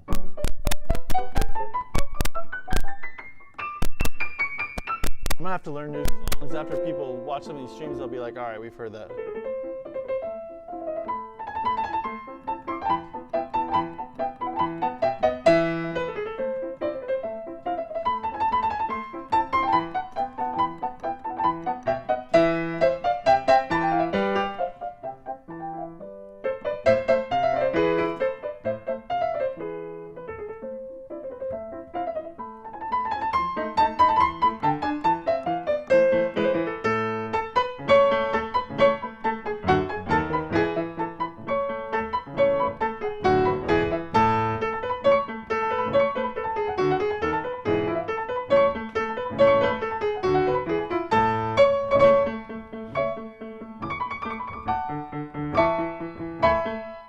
Oops, that's it. And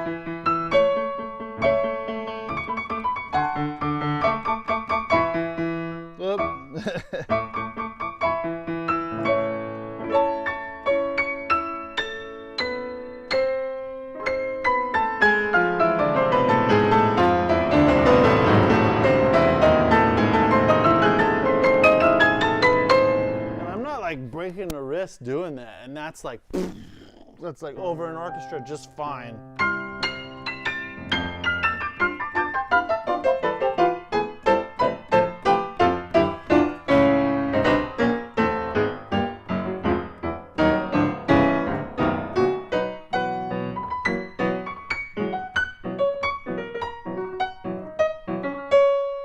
That's the other thing I like about this piano. It's like, it's great. And by the way, it's getting stable. I'm pounding on it like this, like last night, yesterday, you know, that would have knocked it out of tune, right?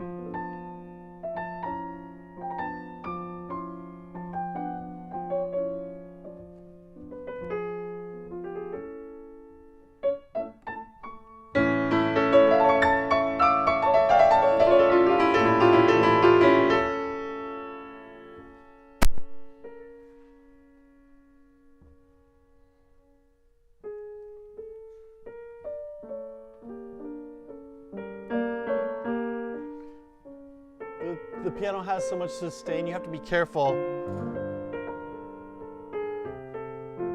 Like, because that you don't make a note go too long, because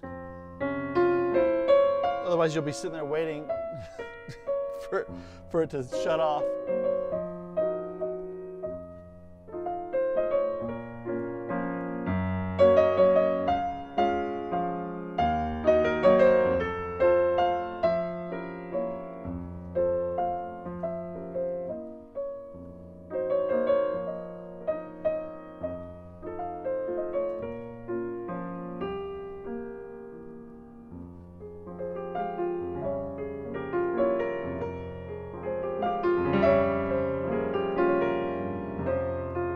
I was trying to get all like musical and I forgot the notes.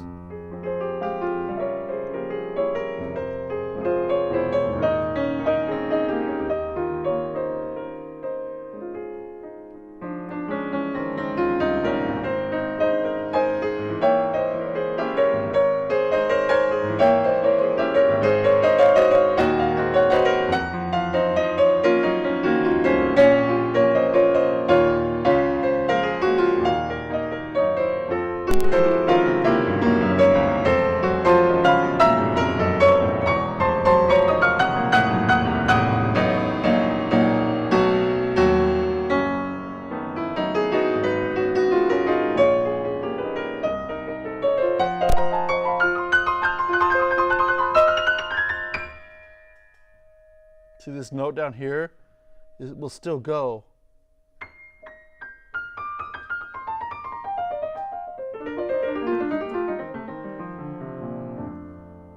Like dangerously long. But it's good for stuff like Debussy, right?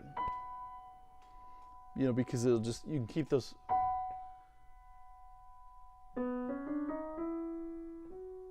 ringing. Like like as long as the music actually says, you know, not that that's WC, I'm just saying it'll keep going.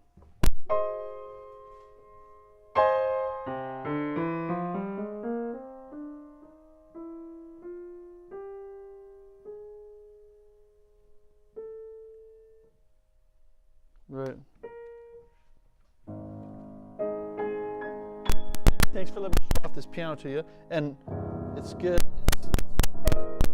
We just gotta mess with the lid, do some touch up, and then it's out the door. We even got the upstop rail on. That's one thing we accomplished today. I guess we kind of did another tuning and another voicing, so it's probably ready. Let's check the chat if there's any remarks here, questions. Nope. Just Philo Rogue says, it's beautiful, man. Thanks for that.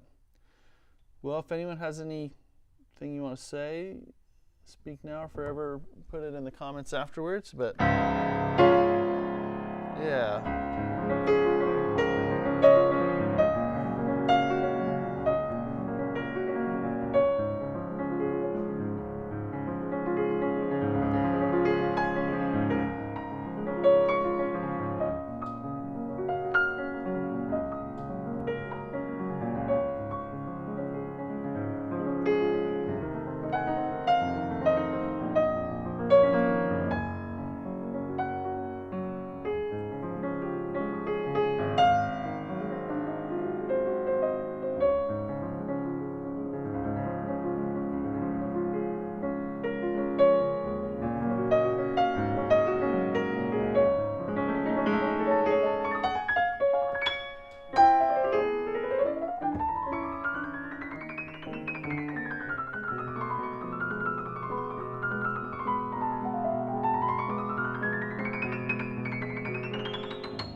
Still going.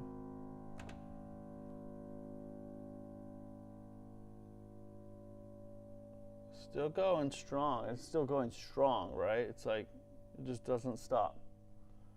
Let's time it for fun just before I sign off here. Okay, let's get a, maybe this is stupid, maybe nobody cares, but just for fun. Let's do a stopwatch, and I'll just hit the start on the stopwatch at the same time. I'm just gonna hit like, boom, like forte, kind of, you know, and we'll just start right after I hit it. And I am pushing the sustain pedal, right? 8, 9, 10, 11, 12, 13, 14, 15, 16, 17, 19, 20, 21, 22, 23, 24, 25, 26, 27, 29, 30, 33, 34. I think right about there is where it goes. So 34 seconds. Okay, let's do an octave up here. So 34 on that one, reset.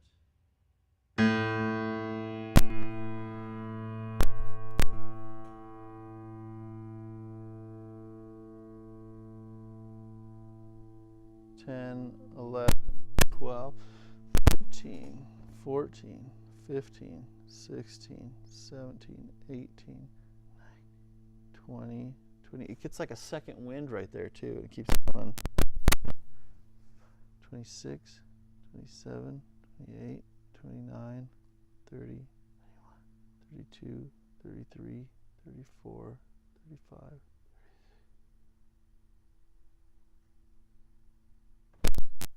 It was still making sound because when I dropped the pedal, it cleared, but that was about 40 seconds. Let's go here, A4. Now we're using the pedal, we're using all the strings to kind of amplify that, right? This is not like looking at the soundboard sustain, like individually plucking a string. That's a little, it would be shorter, right? 15, 16, 17, 18, 19, 20, 21, 22, 23, 24, 25.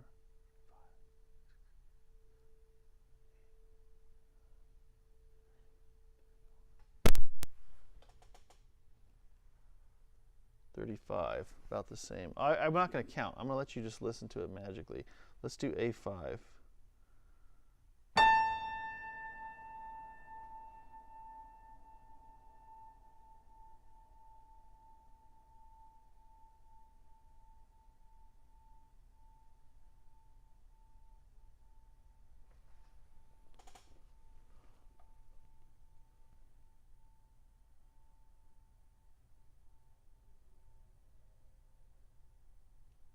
Okay, that's 24 seconds. And I don't know if you're hearing, I'm still hearing stuff. Like if we were in a hall, you'd still hear that.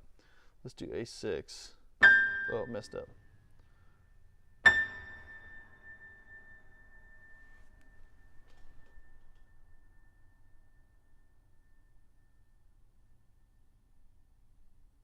Nine. Let's pluck that one individually for fun. Just gonna pluck one string and do the timer. Let me pluck the right note. Okay. Stop, reset.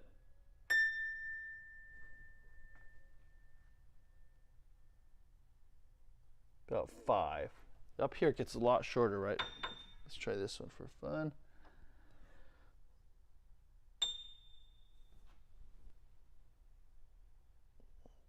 Probably only 2. Maybe 3. Let's do the individual strings starting A2 here. I'm just gonna, oop, messed up. Stop.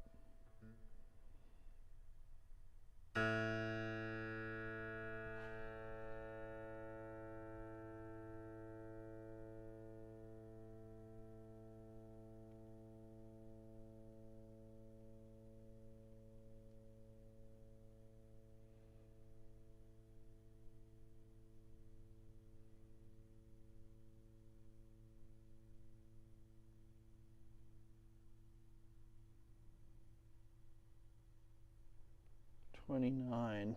Let's do A3. This one I'm just lifting one damper and plucking the string, right?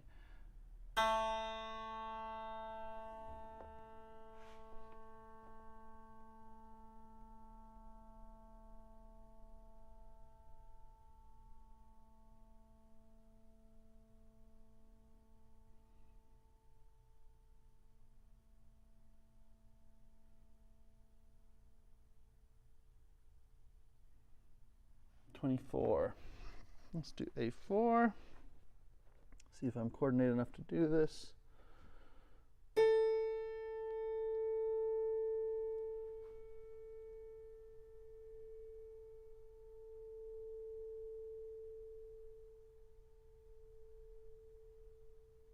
Hear how it gets those second pushes that you hear?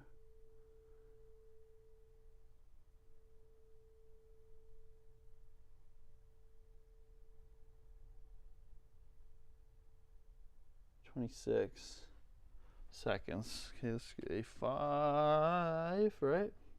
Okay, here we go. 8. Stop that.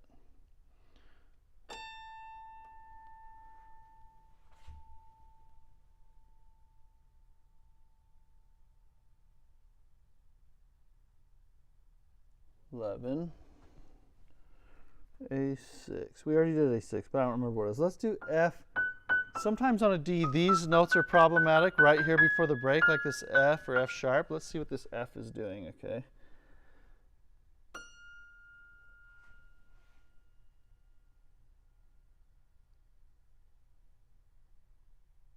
Seven.